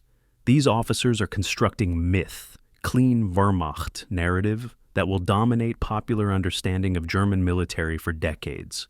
Rommel becomes symbol of honorable German soldier, tragic figure who fought expertly within morally bankrupt system.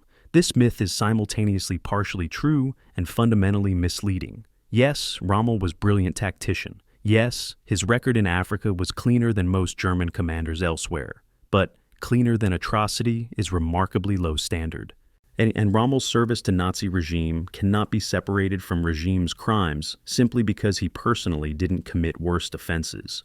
The interviews continue, participants constructing legend that will take generations to deconstruct fully. Rommel's military achievement in North Africa was undeniable. He transformed defensive mission into aggressive campaign that recaptured 900 miles of territory within 30 days of arrival. He defeated numerically superior British forces at Gazala through operational brilliance that military theorists still study. He conducted fighting withdrawal from El Alamein to Tunisia that preserved army against overwhelming odds. His tactical innovations, aggressive reconnaissance, personal leadership from forward positions, rapid exploitation of enemy mistakes, became standard doctrine studied at military academies worldwide. Measured purely as military performance, Rommel demonstrated excellence that few commanders achieve. His nickname, Desert Fox, captured respect even enemies felt for his operational skill. But tactical brilliance existed within strategic disaster. Rommel's campaigns achieved nothing lasting. Territory captured was territory that couldn't be held. Victories won consumed resources that couldn't be replaced. His aggressive operations repeatedly violated orders and overextended German forces beyond sustainable limits. Supply officers warned repeatedly that German logistics couldn't support offensive operations Rommel demanded. He ignored these warnings, trusting that tactical success would somehow transcend logistical constraints.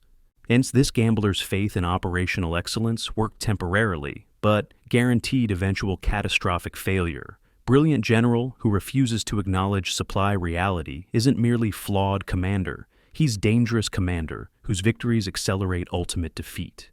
Post-war mythology separated Rommel from Nazi ideology, portraying him as a apolitical soldier who served Germany rather than Hitler. This narrative was convenient for multiple audiences. Germans seeking to rehabilitate military tradition needed heroes untainted by Holocaust or Eastern Front atrocities. British needed to explain how their forces struggled against commander who apparently wasn't truly committed to Nazism. Americans needed German ally for Cold War, which required distinguishing good Germans from bad Germans. Rommel, killed before war ended, couldn't contradict mythology being constructed around his memory. But historical record reveals more complex reality. Rommel actively sought Hitler's patronage, commanded Hitler's personal security battalion, maintained close relationship with Führer throughout African campaign. His service wasn't reluctant professional duty. It was ambitious careerism that leveraged political connections for military advancement. Rommel's moral record in Africa was better than most Wehrmacht commanders, but still complicit in regime's crimes. He authorized executions of Allied prisoners, mostly by Italian forces under German supervision, violating Geneva Conventions. He tolerated Italian reprisals against Jewish populations in Libya, didn't prevent massacres, failed to use his authority to stop atrocities committed by nominal allies. He participated in military justice system that executed German soldiers for minor infractions. Desertion, cowardice, insubordination, creating terror that sustained discipline through fear. These actions don't rise to Holocaust-level criminality, but they demonstrate that Rommel wasn't purely honorable soldier corrupted by evil regime. He was willing participant in system that treated human life as expendable resource, differentiated only by degree from commanders who committed worse crimes. Comparative analysis with other Wehrmacht generals reveals how mythology distorted reality. Field Marshal Erich von Manstein committed war crimes in Russia, supported mass executions, yet remained respected military theorist. Field Marshal Friedrich Paulus surrendered at Stalingrad, violated Hitler's orders, yet returned to Germany after war ended. Field Marshal Albert Kesselring commanded Italian campaign, authorized civilian reprisals, yet avoided major prosecution. Rommel died before facing consequences, allowing post-war narratives to construct good general mythology that his actual record didn't entirely support.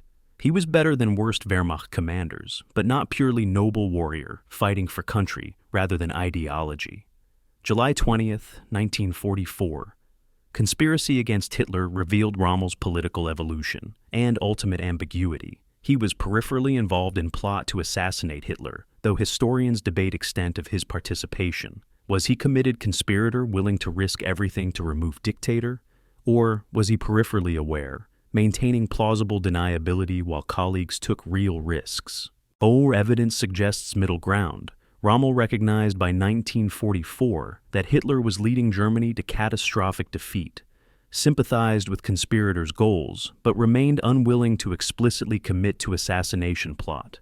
When conspiracy failed, Hitler offered Rommel choice: public trial that would destroy Rommel's reputation and endanger his family, or suicide disguised as death from combat wounds. Rommel chose suicide October 14, 1944, becoming martyr to German military reform movement. Modern historical consensus on Rommel acknowledges complexity. He was operationally brilliant. Few commanders matched his tactical creativity or personal leadership. He was strategically limited, never developed sophisticated understanding of logistics, industrial capacity, or political military interaction necessary for theater-level command. He was morally ambiguous, cleaner record than most Wehrmacht commanders, yet complicit in regime's crimes through action and inaction. He was tragic figure, excellent soldier whose excellence was channeled toward evil purposes, who recognized regime's moral bankruptcy too late to fundamentally change his course. Mythology that portrayed him as purely honorable warrior cannot withstand historical scrutiny, but neither can he be dismissed as typical Nazi general, indistinguishable from war criminals. What does Rommel's career reveal about relationship between tactical genius and strategic competence? That they're different capabilities requiring different skills. Rommel could win battles through brilliant improvisation, but couldn't design campaigns that achieved sustainable strategic objectives. What does his service to Hitler reveal about military professionalism and political complicity? That claims of a political military service are often self-serving fiction. Soldiers serve political objectives, and pretending otherwise doesn't absolve moral responsibility. What does North African campaign reveal about modern warfare? That logistics matters more than tactics. Industrial capacity matters more than battlefield excellence. And genius cannot overcome arithmetic when fighting enemies with overwhelming material advantages. The Desert Fox became legend because legends serve purposes reality cannot. German military tradition needed hero untainted by Nazi ideology's worst crimes. British needed worthy opponent who justified their struggles and eventual triumph. Military historians needed case study and operational excellence that could be studied without confronting Holocaust's moral enormity. Rommel served all these purposes precisely because he died before facing accountability. But history's purpose isn't constructing useful legends. It's understanding complex reality. Rommel was brilliant and flawed, courageous and complicit, victim and participant. His North African campaign demonstrated tactical excellence within strategic disaster, proving that individual genius cannot compensate for institutional failure. This truth is less satisfying than legend, but more useful for understanding how wars are won and lost, how military excellence can serve evil purposes, and how tactical brilliance without strategic wisdom produces nothing but expensive defeat. The desert preserved evidence of his campaign. Wrecked tanks rusting under relentless sun, minefields still claiming victims decades later, abandoned fortifications slowly eroding into landscape. These ruins testify to what was achieved and what was wasted. Rommel's legacy is written in sand, metal, and blood, a reminder that genius without wisdom, courage without morality, and tactical excellence without strategic coherence cannot produce victory worth celebrating.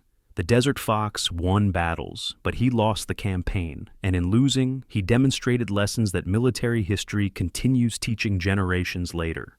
Brilliance matters, resources matter more, and serving evil, however brilliantly, remains evil regardless of tactical achievements along the way.